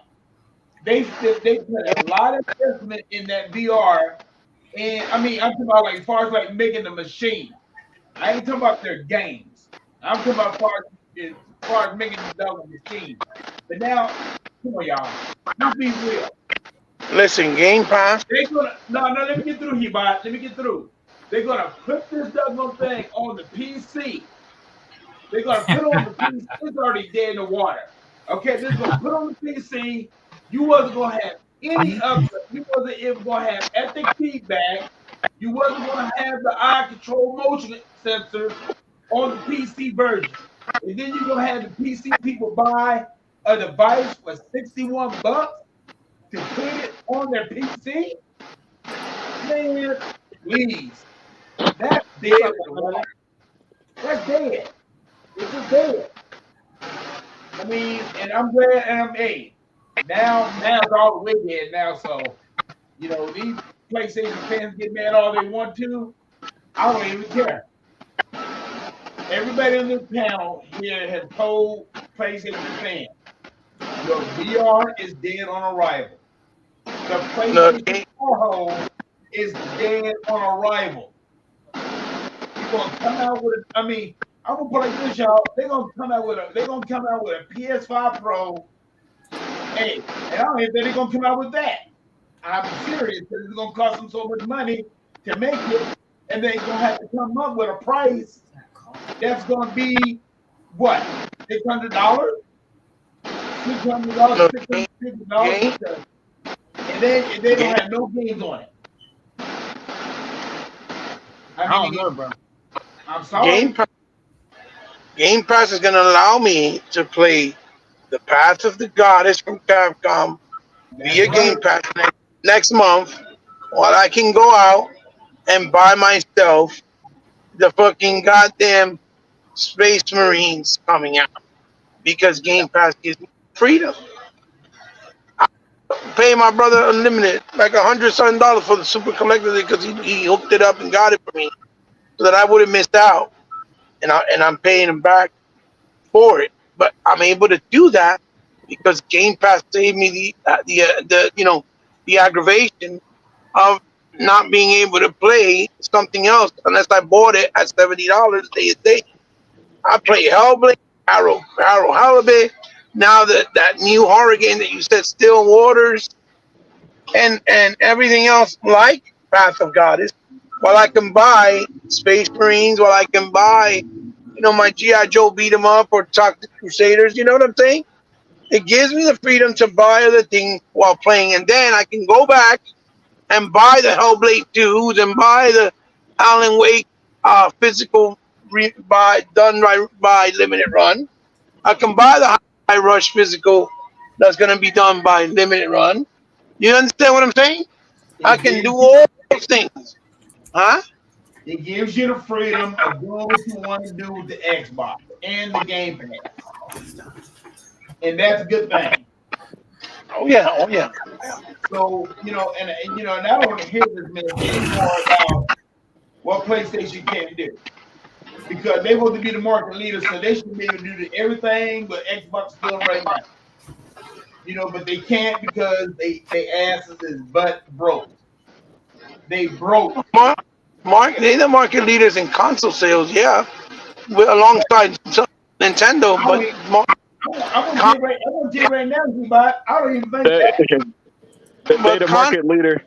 Hey, y'all can hear me? Hey, what's up, Unlimited? Yeah, we can hear you. Yeah, okay, because I'm on my Heba shit today, man. I'm driving around, just doing a little drive-by. What's up, brother? Nothing much, man. There's nothing much, man. I'm just taking care of business right now since it's Saturday. What's up? Yeah, but I'm just stopping by doing a drive-by, man. Listening to the and hear Tuck go off, And here's the kicker, Tuck. They the market leader in console sales, but they make the less money, revenue, and profit. Right. So how does that make any sense? But by the way, this generation is going to go down as the generation Sony rented games, because that's all they do is get time exclusive. These motherfuckers pay for Wukong, which I found out is not a Souls game, so I'm even more hyped for it, right? The Wukong Fallen Dynasty, they pay for that time exclusivity. I'm like, do these dudes do anything but waste money on renting games that their audience isn't going to buy? Yeah, right? Yeah. The audience ain't going to buy it.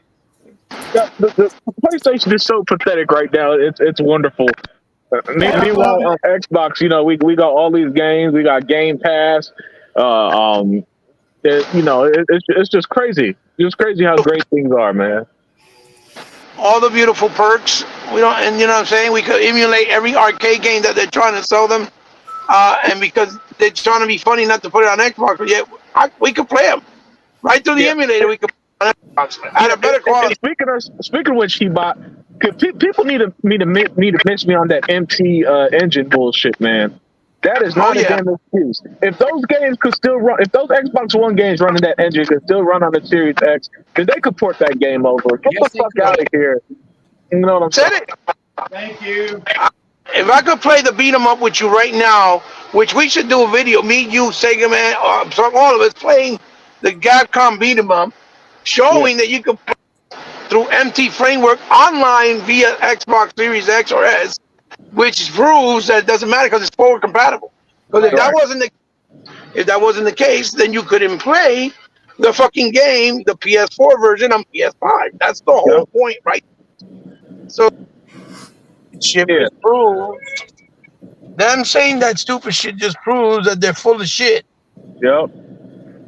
They just use understand? it as an excuse to defend Capcom and their bullshit. I'll be back, guys. Yeah. I mean, Capcom and like you said, Unlimited, they're not even giving nobody no excuse. They're not even saying anything. They're not even giving the reason why. Yeah. No, he brought the shit. No, I give credit to He-Bot because he's the one who brought it to my attention that they weren't giving excuses. I mean, that they were not even an excuse. They weren't giving an explanation. Right? Yeah, IGN asked them. Yeah, IGN asked them, and then after they asked them, they didn't say no comment. They just tried to ignore it and kept moving. Thank you. That's what they did, which tells you something's up. Nobody's going to stay quiet unless something's fishy's going on. It's the same thing like the Wukong developer. When they asked them, hey, is a rumor going on that Sony paid for exclusivity? And they say, yeah, we heard about it, but they didn't address it. They just said, no, we can't speak about anything at this time. Well, Microsoft are the one that says we can't speak about any third party dealings and stuff like that. Right. So it's such a stupid formula for Sony to keep paying games to temporarily be off Xbox, because all that does is, one, it creates bad will with the Xbox community, and two, when the game comes to Game Pass anyway, it ends up doing better on Xbox than PlayStation. Yes. Yeah, but they're doing it because they have no choice because they got no games. Yeah, but it's not working. It's not working. It's not creating a perception of, Sony got all it's doing is creating a perception of this Japanese company is skipping out on Xbox. And okay, cool, we Xbox. It's making it worse for the developer, right? Yeah, but Sony. Look, if Sony came out themselves, right, and actually said, look, we did a deal with these developers because we don't have a lot of first-party games this year, and we felt that by doing this deal would help the portfolio of PlayStation for the rest of this year, and they agreed on it, and it will be coming later on a later day to another console. Yeah. But this is why we did the deal. Then you can give them more respect for being honest.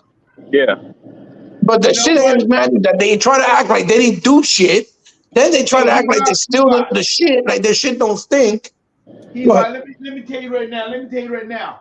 Fuck that shit. I ain't giving Sonny no damn respect. I understand, Tuck. I get it. All the damn years that they had done developers wrong. They have done these systems wrong. Damn Sony. I know, Tuck, but what I'm talking about is from the point of view that they do these deals backhanded, right? Behind back doors.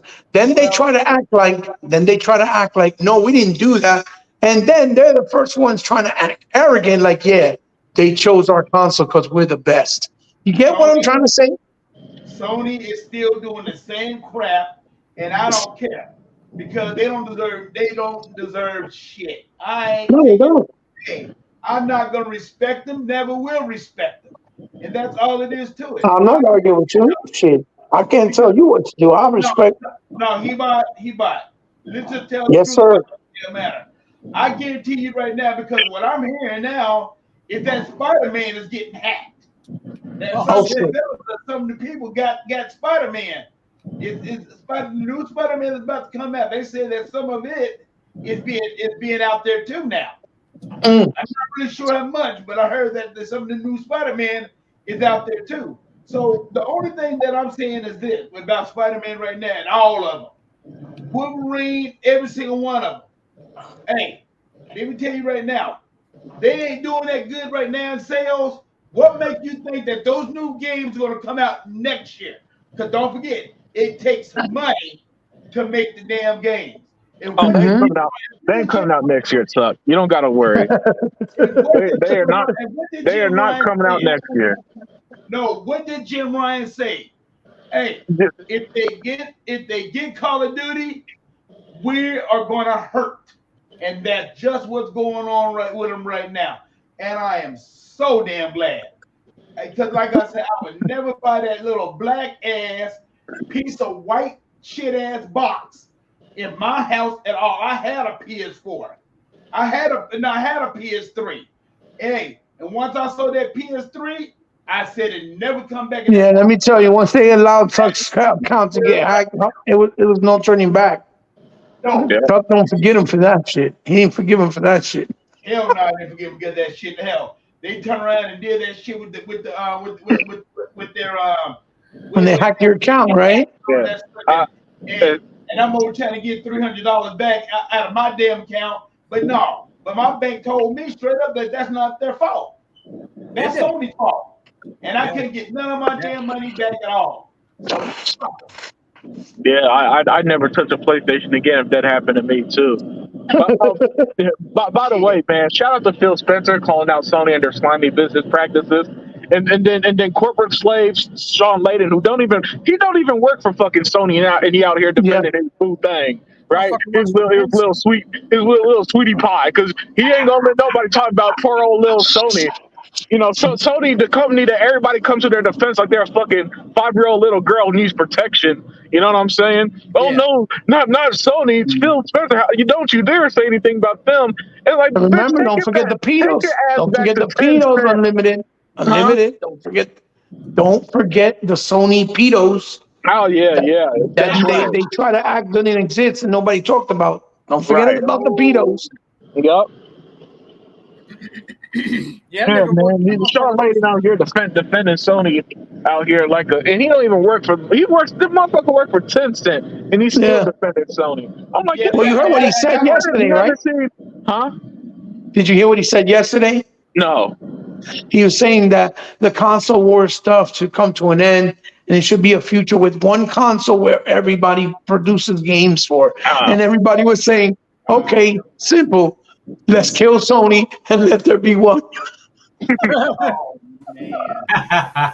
That one console gonna be called Xbox, and he gonna be mighty That's upset. what people were saying on the comment section. It was so funny. He gonna be mighty upset when Xbox, because they got Bethesda, Activision, Blizzard, and their like 30 fucking studios. Well, isn't that what Sarah kind of talked about? The next console Yes. is gonna be like a hybrid. So yeah, I'm down with that, Sean. I never agreed with you before, but I definitely agree with you now. I want to read Deploy's comment real quick. I don't care about games, Sony, money hat, truth. I'm the same way, Deploy. And by the way, welcome, bro. As long as they stop blaming the Series S, Xbox got a boatload of games coming day one in Game Pass. And again, we talked about this earlier, guys. This is the reason why I don't care what games come and don't come to Xbox, because I'm struggling to keep my head above water when it comes to the games that we have. I always say this on this podcast. Don't worry about what you don't have. Focus on what you got. Start doing that. I'm talking specifically to the pony box, right? That's your. I mean, but that's a good rule to live by, even in your own life. To be fair, and sorry to cut you off, Heat, to be fair, Sega Forever, if the pony box focus on what they have, they realize they're starving over there on the PlayStation side. So they can't take the time out to focus. Then they realize they got nothing, and that's why they got to keep talking about Xbox. Because you don't need to watch their shit to know that they talk about Xbox more than we do. Yeah. It's almost like like the news, dude. You don't have to watch. And I'm talking any news. You don't have to watch the news. You know what they're going to be talking about. So what's the point of wasting your time? You have other things you can do with your time. In the case of us, we like to do specific things. Most people have to live their life. You can't spend a lot of time worrying about what especially if you're on a console that you like and you choose to like and an ecosystem that you like. There's no sense worrying about what the other person is doing. You know what I'm saying? Yeah, but that seems to be a point of contention for people on the Sony side for some reason. So, agree. Their problem is that they see everything as a threat to Sony, and they have this weird belief that Sony should be king and rule all of gaming. You know what I'm saying? Even though gaming would be horrible if it was the only PlayStation as the only console out there. But they don't care. They genuinely would see gaming burn down if it meant that PlayStation was the only one standing. They don't give a shit who would go under. That's why, like, notice how every interview with the Xbox studio, they ask them about the closures, right? Are you scared of being closed, Obsidian, over Avowed and all that stupid shit? And notice how they never asked a PlayStation developer the same thing. Hey, Guerrilla Games, we see that you're putting your game on Switch. Are you worried that Sony might shut you down if the game don't make money? They never say that, even though the Sony shut down more studios than Xbox over the last decade, including Deviation Games and their this Japan studio and all that other stuff. So it's just weird, right? Sega Forever. Well, pretty much for me personally, and I'm about to head out in a second, guys. So if you don't mind, let me finish up. It's just weird personally, right? Sega Forever. How they're the only ones who are denying the inevitable. You know what I'm saying? Everybody else has come to the conclusion that this is Xbox, baby.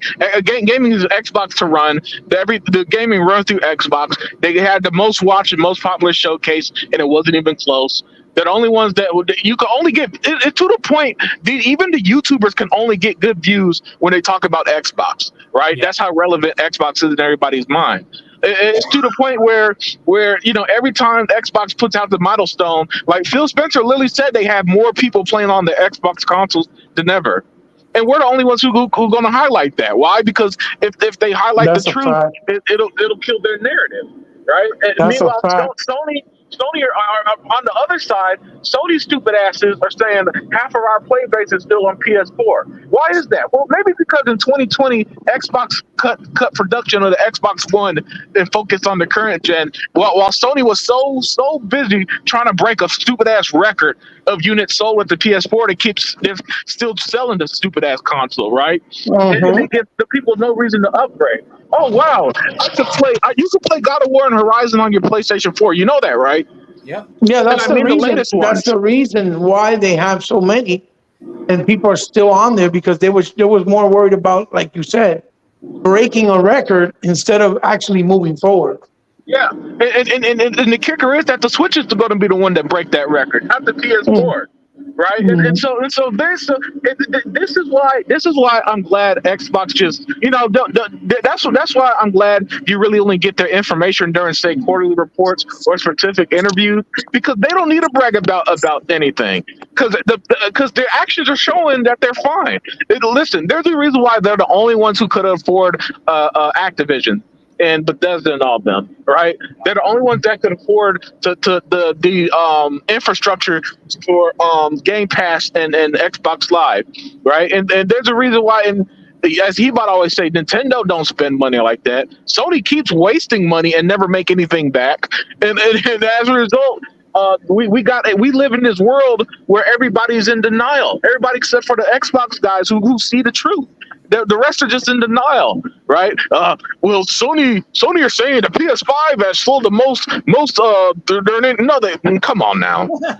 You know what I'm saying? How many, like, this is the same company that released the 500 million special PS4, and then like 5 years later, hey guys, we sold 500 million consoles in our lifetime. You know what I'm saying? And nobody batted an eye except for me and Hebot. Like, hold on, how the fuck you gonna sell us a 500 million console special edition controller or some shit Hebot bought years ago, man? But that's where we're at, and I'm enjoying the ride. And I'm enjoying the ride, guys, and I'm about to head out. Have a great rest of the show and the rest of the weekend, and I'll be in the chat. Hey, before you go, I'm so proud of you, my Padawan, for getting your Hebot on today. Thank you. Oh yeah, of course. And Unlimited, let me tell you right now, your show was good last night. Yeah, and I'm sorry I missed it, brother. I listened to that at work last night. Oh yeah. Oh, we lost Unlimited. Look, like, this is what other Zinc wrote. Thanks Unlimited. Wait, let me find it. He had a really funny comment. Here we go. Shout out to Unlimited Production doing the show from Mount Everest. But you know what, fellas? I taught him well. See, this is what it plays to amaze me about what's going on with PlayStation, that they want to put all these numbers together with the consoles and the VR and all that stuff. I mean, let's put it like this, y'all. I mean, I'm gonna put it like this. When it comes down to the Sony really failing, I'll put it like this. And like I told my friend, if you think that Helldivers is not doing good, if Helldivers is not doing all that great, when you got over 177 countries that cannot access to play that game anymore because you already put it on your service, what do you expect? The Steam paper was already giving those people their money back. So what makes you think that those players are going to come back? And then they got to turn around and put it on the PSN account. All the PSN want to do is add them numbers up so they can say that, well, look, this is what we got. But really, you don't have nothing. 177 countries that have access to Helldivers and they ain't playing it no more? Yeah, right. You don't think that's not hurting them? Please. It's hurting them big time. And they can talk all that noise, all that was, oh, Helldivers is okay. No, it's not. So I'm going to leave it at that. Yeah, I mean, I just want to share something with you guys. I was trying to clear my email, and then I got a PayPal. PayPal sends you receipts. And so I didn't know, but my daughter, she went ahead and bought something from Overwatch. If you guys didn't know, man, Overwatch has a new season, and they got new skins. And one of the things they showed was Transformers is coming to Overwatch eventually. They're going to be doing skins for Transformers. And they've been doing a lot of stuff. But this is what I'm talking about when it comes. This is why I don't sweat Microsoft. And then just taking it back. When you bought the printer that are on our side, dude, you guys need to, at some point in time, man, you need to check your emotions when it comes to this kind of stuff, right? Because that's what's getting you guys in trouble. Either you guys need to disconnect and just play your games, right? Because at the end of the day, dude, there'll never be a positive. This is something that all of us have learned since 2013. It took us a couple of years, but we realized Xbox will never get a win, will never get a positive. They'll win a few battles, man, but at the end of the day, as you guys can see, everything always is negative with Xbox.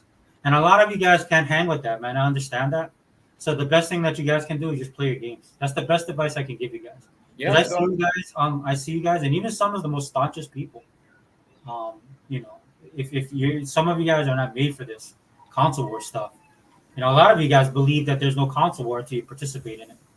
I keep up with this stuff on social media all the time, man. This is why I'm still plugged into Twitter, and the reason why I can hang, right, and I've been able to bleed green from 2013 and even before that, if I'm being honest. But it's because these things kind of ebb and flow, right? And I play my games, right? I play my games. I'm in the ecosystem. I see it happen in real time. It is what it is. But for a lot of you guys, man, you're never gonna be able to handle it if you guys are emotional about it, and that's the big problem, right? There's like Hebot was saying or Unlimited was saying, can't remember who, but there's a lot of guys I follow for pop culture, and I'm talking Star Wars, Disney Star Wars, comic books, stuff like that. They're commenting on Xbox right now, and they never have before. And the reason why, because their channels have grown. And since their channels have grown and a lot of people are coming in, and that becomes the talking points, right? And it's a part of pop culture. These guys are commenting on Xbox and giving their perspective, and their perspectives are all wrong, right? And I can speak to that, and I've told a couple of these guys that, right? Because I'm an Xbox guy that actually owns an Xbox, that subscribed to Gamepass, that plays the games, right? So I know, putting my biases aside, dude, I can honestly say that Xbox is the best box. Xbox has the best games and the best services, bar none. So when somebody starts talking, especially when they're just repeating what other people are saying, right? That's the problem, and that's what you're gonna guys have to deal with, man. You either have to be like the realist, dude. As I see the realist, once a pony, always a pony. Talking about Sean Layden, you have to be kind of like the realist, dude.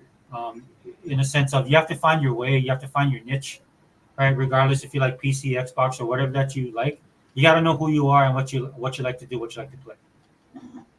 Right. If not, dude, you guys are gonna be turned every way, like a ship in the storm at sea, man. You guys will be turned every which way. And I'll be honest with you guys. I always tell you guys this, number one, to help you guys, but I'm tired of it as well. I'm tired of dealing with you guys, man. I've seen so many guys, like the latest dude. This guy purports himself to be a gamer, and he's been crying the most about the Capcom Fighting Collection, right? He even made a video showing his anger. I'm like, dude, just walk away. If you, if, Really? yeah, if this, I see this stuff all the time. There's a lot of guys doing that right now. There's a couple guys I follow that purport themselves to be just gaming channels, but they bite into the narrative, right? Because that's how strong the narrative is. The Wow. narrative on this stuff is he, but I see you, but you're not connected. The narrative on this stuff is so strong that these guys, I mean, they get lost. You gotta bleed green, man. When we say guys like me, Sega Man, Tuck, Hebot, Unlimited, when E-Rock, when we say you guys gotta bleed green, you have to bleed green. You have to. Yeah, you do. I'm sorry that it's that way. I wouldn't want it to be that way, right? But it is what it is. Yeah. Right? You know what I'm saying, man? Yeah, you got that right. If you're gonna do it, you gotta bleed green all the way, and I bleed green all the way, man. Yes, you do. No Yeah. no doubt about that. Tuck, if you guys didn't know, man, if you're new to the show, Tuck is the original pony killer. I've been following Tuck for almost over a decade. And the way Tuck was when I first saw him on channel is the same way he is today. He has not changed. Oh yeah. Yeah, he's always been this way. I mean, that's the reason why I'm gonna tell you right now. That's one thing I like about Sega Man, because Sega Man just stay to EA. He'll tell you, get off get off the channel. If you gonna come in this channel, hey, you gonna get it. Yep. If a PlayStation fan come in this channel, he's gonna get the business. Oh yeah. So, no, hey, if you gonna come in being respectful, we don't got no problem with that. But the minute when you don't be respectful, that's the main reason why we kick your ass out. And Sega Man will kick you out. Oh yeah. You don't be beat. I mean, that's one thing I give Sega Man. He don't be BS around, man. He just true to his word, man. And you are too, Sega Baba. You true to your word too. Well, me and Bond, true to their word. Well, me and Tuck, we share a special bond. We're both Steeler fans. So Yep. Yeah. That's right. That's right. I've been a fan That's since I was right. a little kid, man. I mean, That is from right. the '70s generation. So just like a sports team, man. They have their good years and their bad years. They go through their good spells and their bad spell, but you don't, dude. You still bleed black and gold. That's where That's where I reminded of the bleed green. Because back in the day, we said you black and gold. That's who you are. You black and gold. Right. Yeah. That's right. So you know what I'm saying. So that's the level of commitment. I think the Xbox side. Kudos to the ponies. I think you guys are delusional, but I respect your commitment. Nintendo guys, I normally don't have a problem with you. I know you guys have been chirping a little bit. I'm not just talking about Zobi. I see you guys online chirping a little bit. But you guys tend to stay in your lane. No problem. But it's always the Xbox guys, dude. The Xbox guys are look. The Xbox guys are a specific breed of gamer, which a lot of them aren't really gamers. I'm just gonna be honest. But it is what it is, man. This is why Xbox has built the ecosystem the way it is, and Phil Spencer believes this. I'm not saying it's a marketing ploy. It's for everyone, right? So we're the Big Ten in gaming right now. We are. So that comes with good and bad, but it is what it is. Sega Man, dude, do you have any other? Go ahead, man. Speak your piece, bro. I know you've been quiet. So. I think they made a thing out of it. The thing with the Capcom thing, I understand. Yeah. About that. I mean, I would want to play it too, but here's the thing: they have to understand. That's one little game that it would be nice to get the Punisher. I understand. I played it and beat it on my tabletop thing. That Punisher game is really, really good. It's very action packed. There's a lot going on in the game. It's that same thing just on a disc now or digital. But guys, come on, we got a lot of games coming right now, and man, I mean, we got so much to play, and there's a big backlog we got to keep up on. Me and Zinc, our minds are waiting for the new Gears of War. Waiting for the new Gears to come out, man. Different things we're looking forward to. We still got a lot of games that are going to be coming out soon, so it might come out later. Maybe it will. I mean, the problem with that though, brother Sega Man, right? The Yeah. problem with that is these are arcade classics, right? Yeah. Have never really been released before on a console, and in some cases haven't been released since the Saturn and the PlayStation 1 era, Right. right? Sony and both Nintendo have no ownership over these IPs or any of the arcade games. Yeah. Marvel has no ownership as far as the game rights of any of those IPs, not to be on multiple platforms, right? Yeah. Sony and Nintendo didn't pay for the development of those games to be brought out. And that's the reason why a lot of people have to opt for to emulate games. Because Yeah. these companies have never brought out a bunch of these games because they're stuck or they're stranglehold or prisoners to an old console or to a specific arcade cabinet or whatever the case may be. Right. And that is something that should not be in this day and age. Because if they bring out collections all the time, like they brought out the IGS collection only on the Switch, which should be on PlayStation as well and Xbox, because it has a bunch of arcade games that never came out. A lot of them were only in Japan. Why keep these games prisoners when people, especially retro guys like me, you, Sega Man, and even Chuck, I don't know how much Chuck likes the old arcade stuff, but even Chuck, but I can definitely speak, for myself, Sega Forever and Sega Man, right? Because we all love arcade stuff, right? Why keep them stranglehold and not bring them out when you know the gamers want them? It's like what Sega did, I thought was dirty. And that's why I told them to go fuck themselves. I ain't buying that Yakuza game because they put Spike Out in it, or because they put, Air Raid in it, or the Vipers 2, or Daytona 2. Was I happy that they brought it out, at least through the game? Yeah. But I'm not going to be forced to buy a game that I really don't like a lot just so that I can play those arcade games. Yeah. I'm playing it through Gamepass. If I buy that game, it's going to be when it's $5. I'm not giving Sega the satisfaction of putting a dick up my ass with no Vaseline because they want me to play a game I don't like, right? Buy a game right?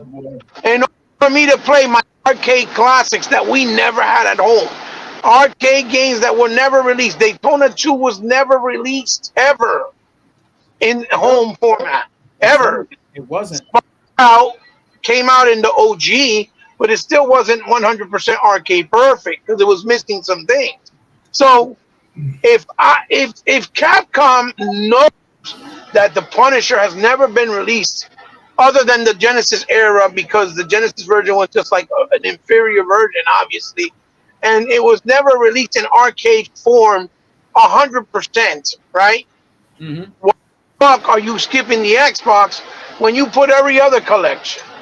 And then when you get asked the question why that is, because the rumor is that they're trying to imply or trying to say, oh, it's because of the NP framework engine Microsoft's not supported 2022. Okay, so it's still forward compatible. The Series X and X reads it. Because if that's the case, like I said earlier, the PS5 wouldn't be able to read the PS4 version. And it doesn't matter if there's 50% people that play PlayStation still on PlayStation 4. That does not matter. You bring in the game as an Xbox One console game where you can play it on the Xbox One and your Series console, and people on the Series X and S will still buy it because they want the game. Right. Okay? And the problem is that they already confirmed that it was going to be the first of series of volume. So, okay, if the next volume is the Capcom or the Street Fighter versus Tekken, and then they want to be cute and put the Predator versus Aliens beat 'em up in there, and then they skip Xbox again, we're going to accept that shit too? No. Fuck you, Capcom. They can suck a big fat dick. Because they had no problem putting the Path of Goddess in there because they got a fat check in the front. They had no problem when Microsoft fully funded Dead Rising 3 and fucking paid for the whole thing, right? They had no problem when Microsoft paid for the exclusivity for Dead Rising 4 for a year. They had no problem when they paid for the marketing rights for Devil May Cry 5, did they? They had no problem when they put Exo Primo on fucking Game Pass, right? Right. Because big fat fucking checks up front. So no. Oh, I'm sorry. I'm not. You brothers have to stick with me by my side. We cannot allow this because these goddamn arcade classics, we waited 35 years to see these games on consoles. And now they're finally coming, and you're going to tell me I got to play it on a gay-ass Nintendo Switch or a gay-ass PlayStation 5? No. No. No. It's not happening. That's not how that works. I'm going to play it where the fuck I want to play it, and I want to play it on an Xbox. So Right. you either bring it over, or I'm never supporting Capcom ever again. That Path of the Goddess, I'm gonna play it on Game Pass, and I'll never buy it. I'll never buy it. And that's a good option to have. You know what I think of all this stuff, man? I've been watching those Passport Bros videos. I've been watching those videos, and that's what like Capcom and all these guys remind me of. You know what I mean? They're like like these dudes are going overseas. They go like to the Philippines, right? They meet these girls, and the girls like, they know how to cook, and they actually like their husbands and stuff like that, right? And so they have the women here who are like kind of crying about it. To me, that's what I think about. Like I look at like Capcom, right, and I look at Sega and the stuff that they do now, right, and I'm just like, look, dude, at some point in time, you guys would want us to support your stuff, but you guys aren't really showing us. You're not showing me, like at least showing me. I'll speak for myself. You're not showing me that you want my money. So if you don't want my money, I'm fine with that. I could put my money, like I said the other day, Eva, on the video I did, right? Like how you guys turned me on. I know it was you that talked about Fist. I went and played it, dude. I loved it, And then I'm like, yeah, I'll just put my money in that game. Right? Fist is awesome. Fist is awesome. Yeah, Fist is an amazing game. That's a hard game. Even Phil Spencer brought it up, and it's coming up on Game Pass, so we got to buy it. The thing with me is I'm mad because I bought it on PlayStation and I bought it on Nintendo to show its support, so that it will bring it to Xbox, and they brought it to Xbox. Now I got to buy an Xbox. I owned that fucking game 3 times. I supported it 3 fucking times. Okay, but there's another thing, because remember, Hamster Interactive brought other classic games like Vendetta, which was the sequel to Crime Fighters Arcade, and a bunch of other shit, right? Only the PlayStation and only the Nintendo. And I fucking tagged them multiple times on Twitter and asked them, why you don't bring it to Xbox? What's the problem? And they never answered. They always ignored. Always. Never answered. Which tells you again, why? Because they're Japanese. Japanese. The same way that they had Johnny Turbo Arcades, which with Johnny Turbo Arcades, they brought out POW. They brought out Prisoners of War. They brought out oh my God, Ganru, right? Which we got Ganru 2 afterwards, and now we got Ganru 1 via that collection that came out not too long ago. Like the IGS collection. Again, Johnny Turbo Arcade is on fucking Nintendo. It's on fucking PlayStation. Why the fuck is not on Xbox? These motherfuckers act like Xbox gamers are not retro gamers. If most of the Xbox gamers are over the age of 40, that means we are the real retro arcade enthusiasts.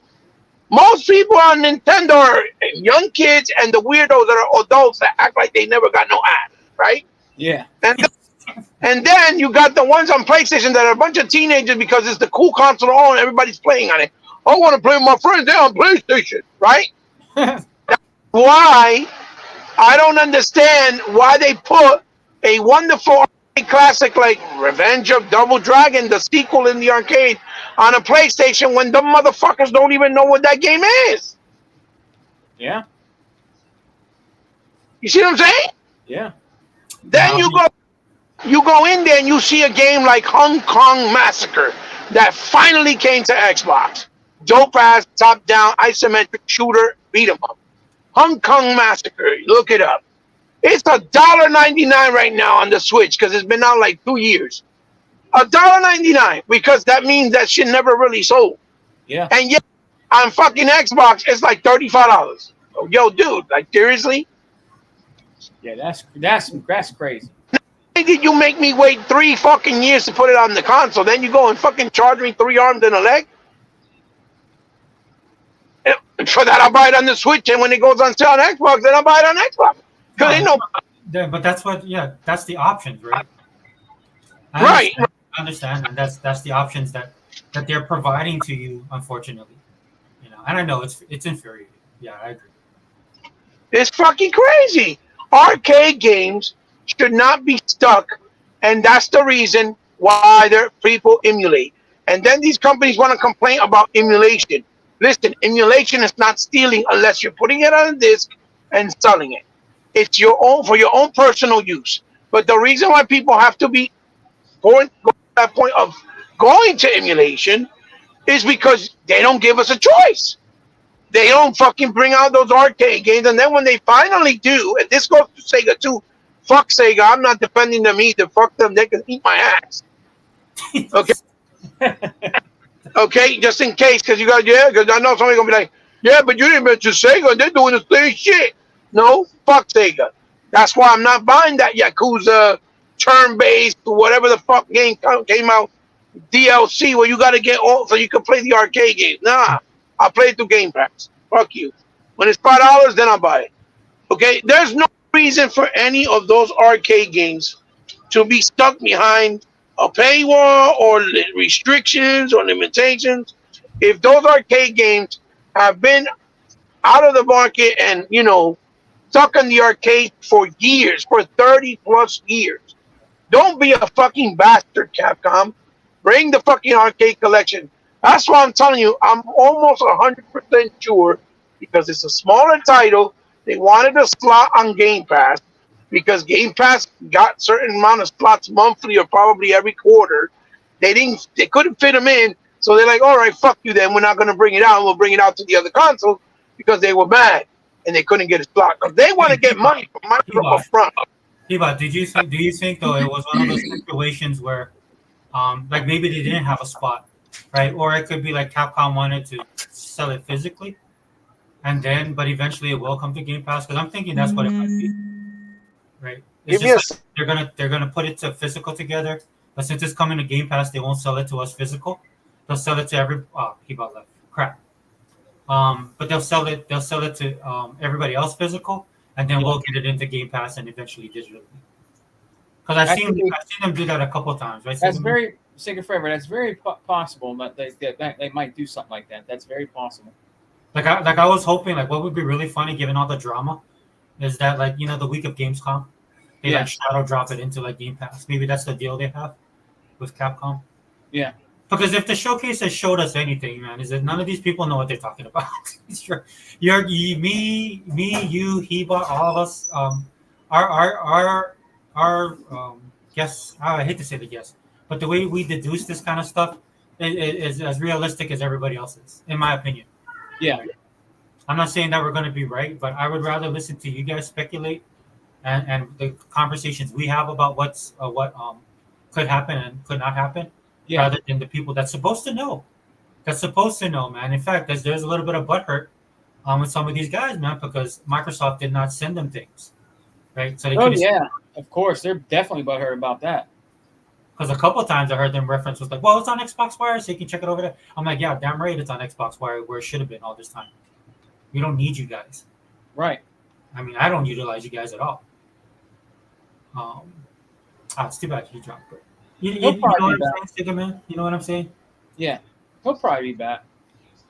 What's up, Realist? Yeah, Realist. Realist said, look at this Realist, man.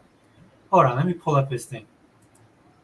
I want to read this. I feel for the guys that really wanted that collection, but it didn't bother me. I agree that it should be everywhere, but nobody stood with me when Mega Man skipped Xbox. LOL. Yeah, Realist, man. I just told Realist, dude, I'm gonna start calling him Zen. Well, I don't know now after this comment. Sounds like a little bit of bitterness. Nah, that's cool, bro. I understand what you're saying, man. I've been the same way in gaming. I'm just being realistic with you guys, dude. I mean, if you don't want my money, I'll meet you there if you want to meet me there. If you're not, no skin off my nose.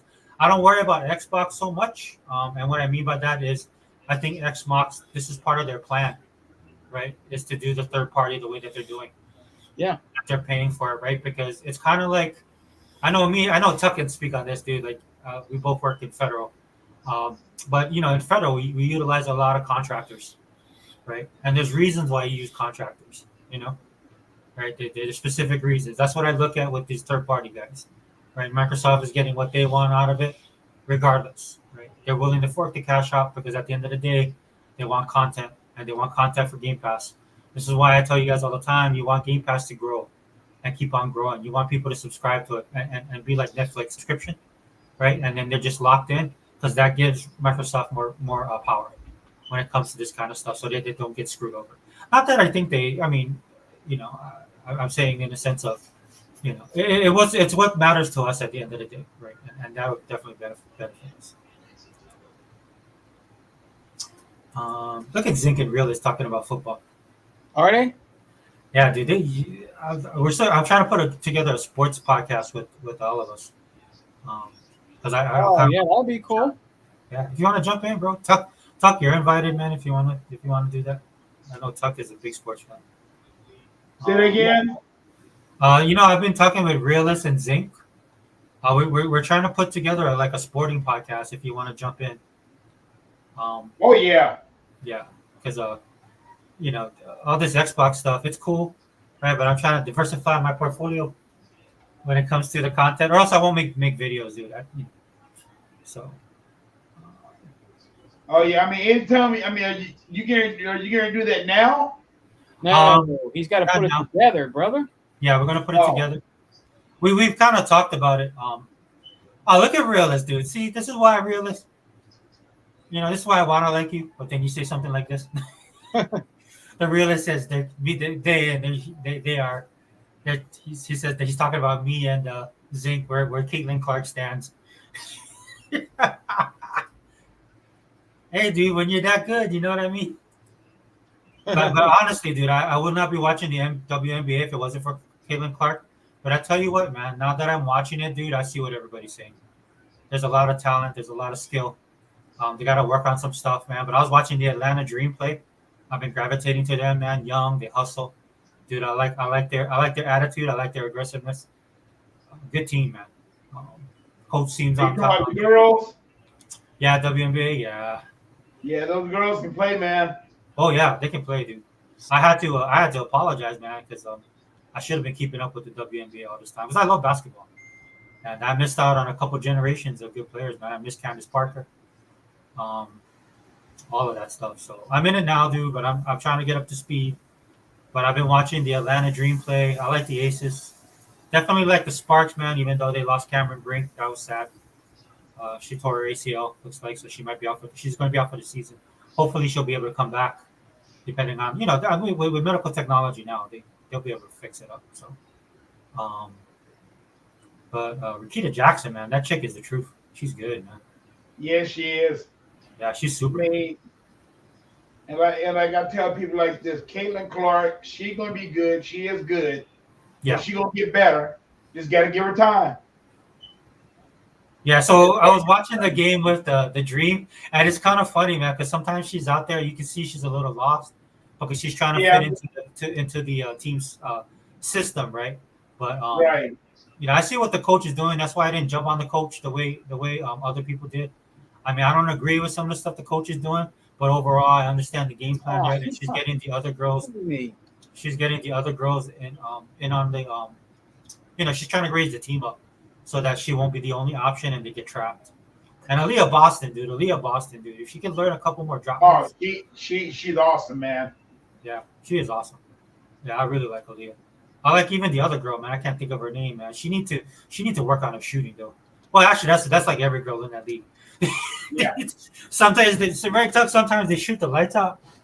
Some games they just on fire. Then like the next game they're like a different player. I'm like, dude, what happened? You know what I mean? Yeah. Yeah, the consistency is not there. Yeah, but they gonna get better. I mean, and everyone asks about the Olympics and said, no, she don't deserve to be in the Olympics. I mean, those girls. I mean, she ain't better than them girls up there right now. Well, for me, like I agree with Steven Smith if you're looking at it from promoting the game. But for Right. me, on the flip side of that, I'm like, if she makes it, good for the game. If she doesn't make it, good for her. Because she need to move her. She need to learn how to move her feet. She need to learn how to a couple more dribble moves so she doesn't have to rely on screens all the time. There's some stuff that she can work on this off season, man. They gotta get her. They gotta get her faster. They gotta get her stronger, right? I mean, the way that she plays and drives to the basket. Sure, there's some animosity towards her, but some of that is the way she puts herself out there, right? If you're gonna come into the middle of the lane, you're gonna come where the big girls are, and you think you're gonna get a rebound. Well, You're gonna get tossed. That's I'm just not the gonna reality. say the way that she put herself out there, just the way that the media is putting her out there. She just want to play. Yeah. No, you're right. You're right. But I'm saying, like, how she drives the basket, how she drives hard, dude. You're gonna get hit. You know what I'm saying? Oh That's yeah. the physicality of playing basketball. So you got to figure out how you're gonna. I mean, so to me, she got to get stronger, like physically, so that she can bounce right back up and keep on playing. Because I think they play 40 games, right? Yeah, they played 40 games. Yeah. So. So, and the only good thing about it, big man, is this.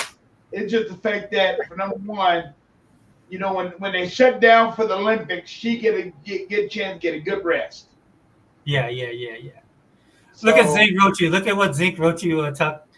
Zink wrote, kick Tuck Master off the show. Caitlin Clark should be on that Olympic team right now. nah, not right now.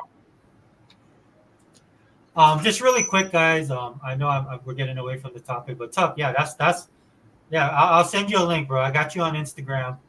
When me and Realist and stuff, when we do that, I'll send you the link so you can jump in. Okay. Yeah, because we need to talk about sports, man. I need to get back. I'm getting back into sports. My Steelers, man. I'm really anticipating how their year is gonna come. Their upcoming year. Yeah. They're gonna be good this year. I like I can't think of his name right now, dude. I'm old, man. What's the old boy that came over from the quarterback we just picked up, man? Russell Wilson. I actually like Russell Wilson. But with the other dude coming in from Chicago that Zink was talking about, I don't think that's going to be a problem. I think Russell Wilson will be the veteran that they need, and then that dude, that new quarterback is going to be the future. So They're gonna play them both. So yeah, they're going to I know that for sure. They're gonna play them both. play. They'll play them both. We'll see how our O line holds up. Yeah. Pretty high in our O line this year. Yeah. I'm sorry, I'm old school Steelers guys. I follow it. So I think the O line's important. I mean, I had a lot of people tell me to just go off, I'm an old man. I'm from that generation. Run the defense and run the football. I understand the NFL is different now. So I'm looking forward to it.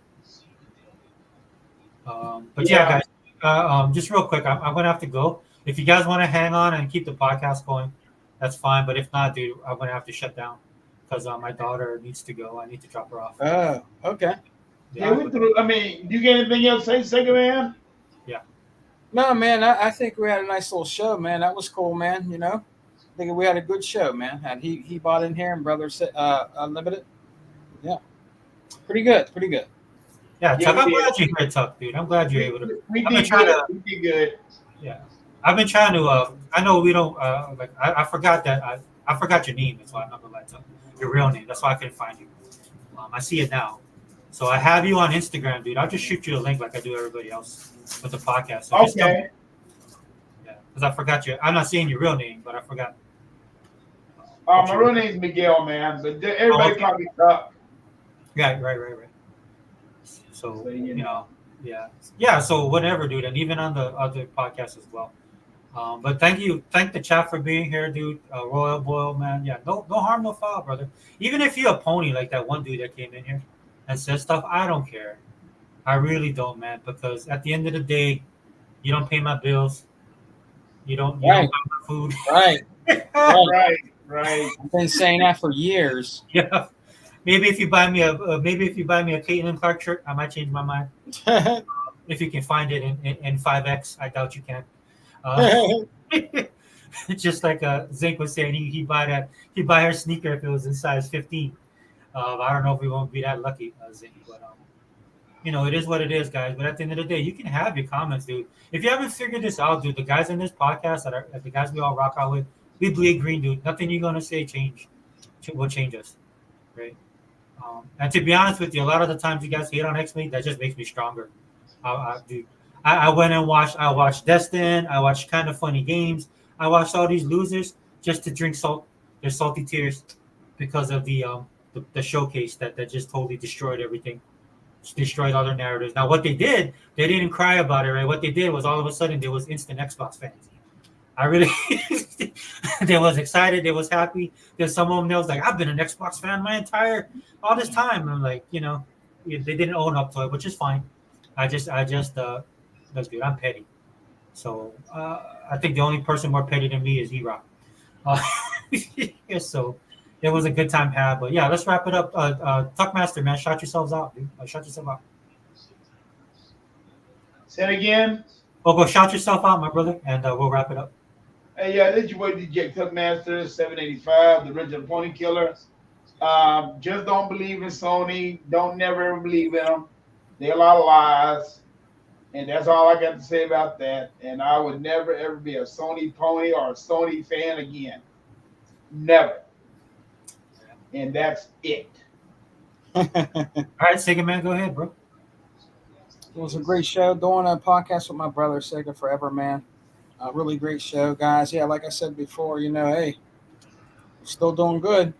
Still doing good over here. We're eating good over here. Like I said in the beginning, everybody's saying it now, brother. It's true. You know what I mean? We're not worried, honestly, about what Sony's doing. We like to talk and clown them and make fun of them and stuff.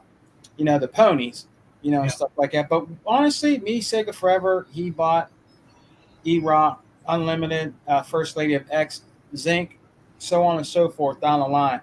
And our brother Tuckmaster, we're not worried about, honestly, what's going on over there, because right now we're not the ones that are in trouble. We know who's in trouble. They don't want to admit it, but we know who's in big trouble right now, and it ain't Microsoft. Yeah. So I mean, you got to do what you got to do. Either play your games, or I don't know, buy an Xbox, or if you don't want to buy an Xbox, buy a PC. Play our games on your, on a laptop or on your phone, whatever.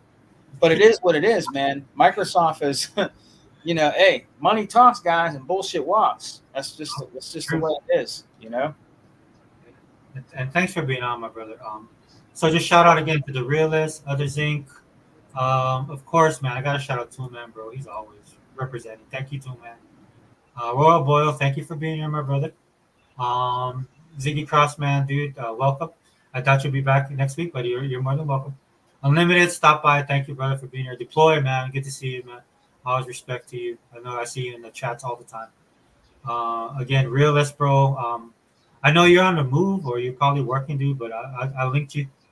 And Zinc and Deploy, and then also with Tuck, we'll do the podcast, the sporting one, coming up. And then I think I caught everybody, man. If I missed you, I'm sorry. I didn't mean to.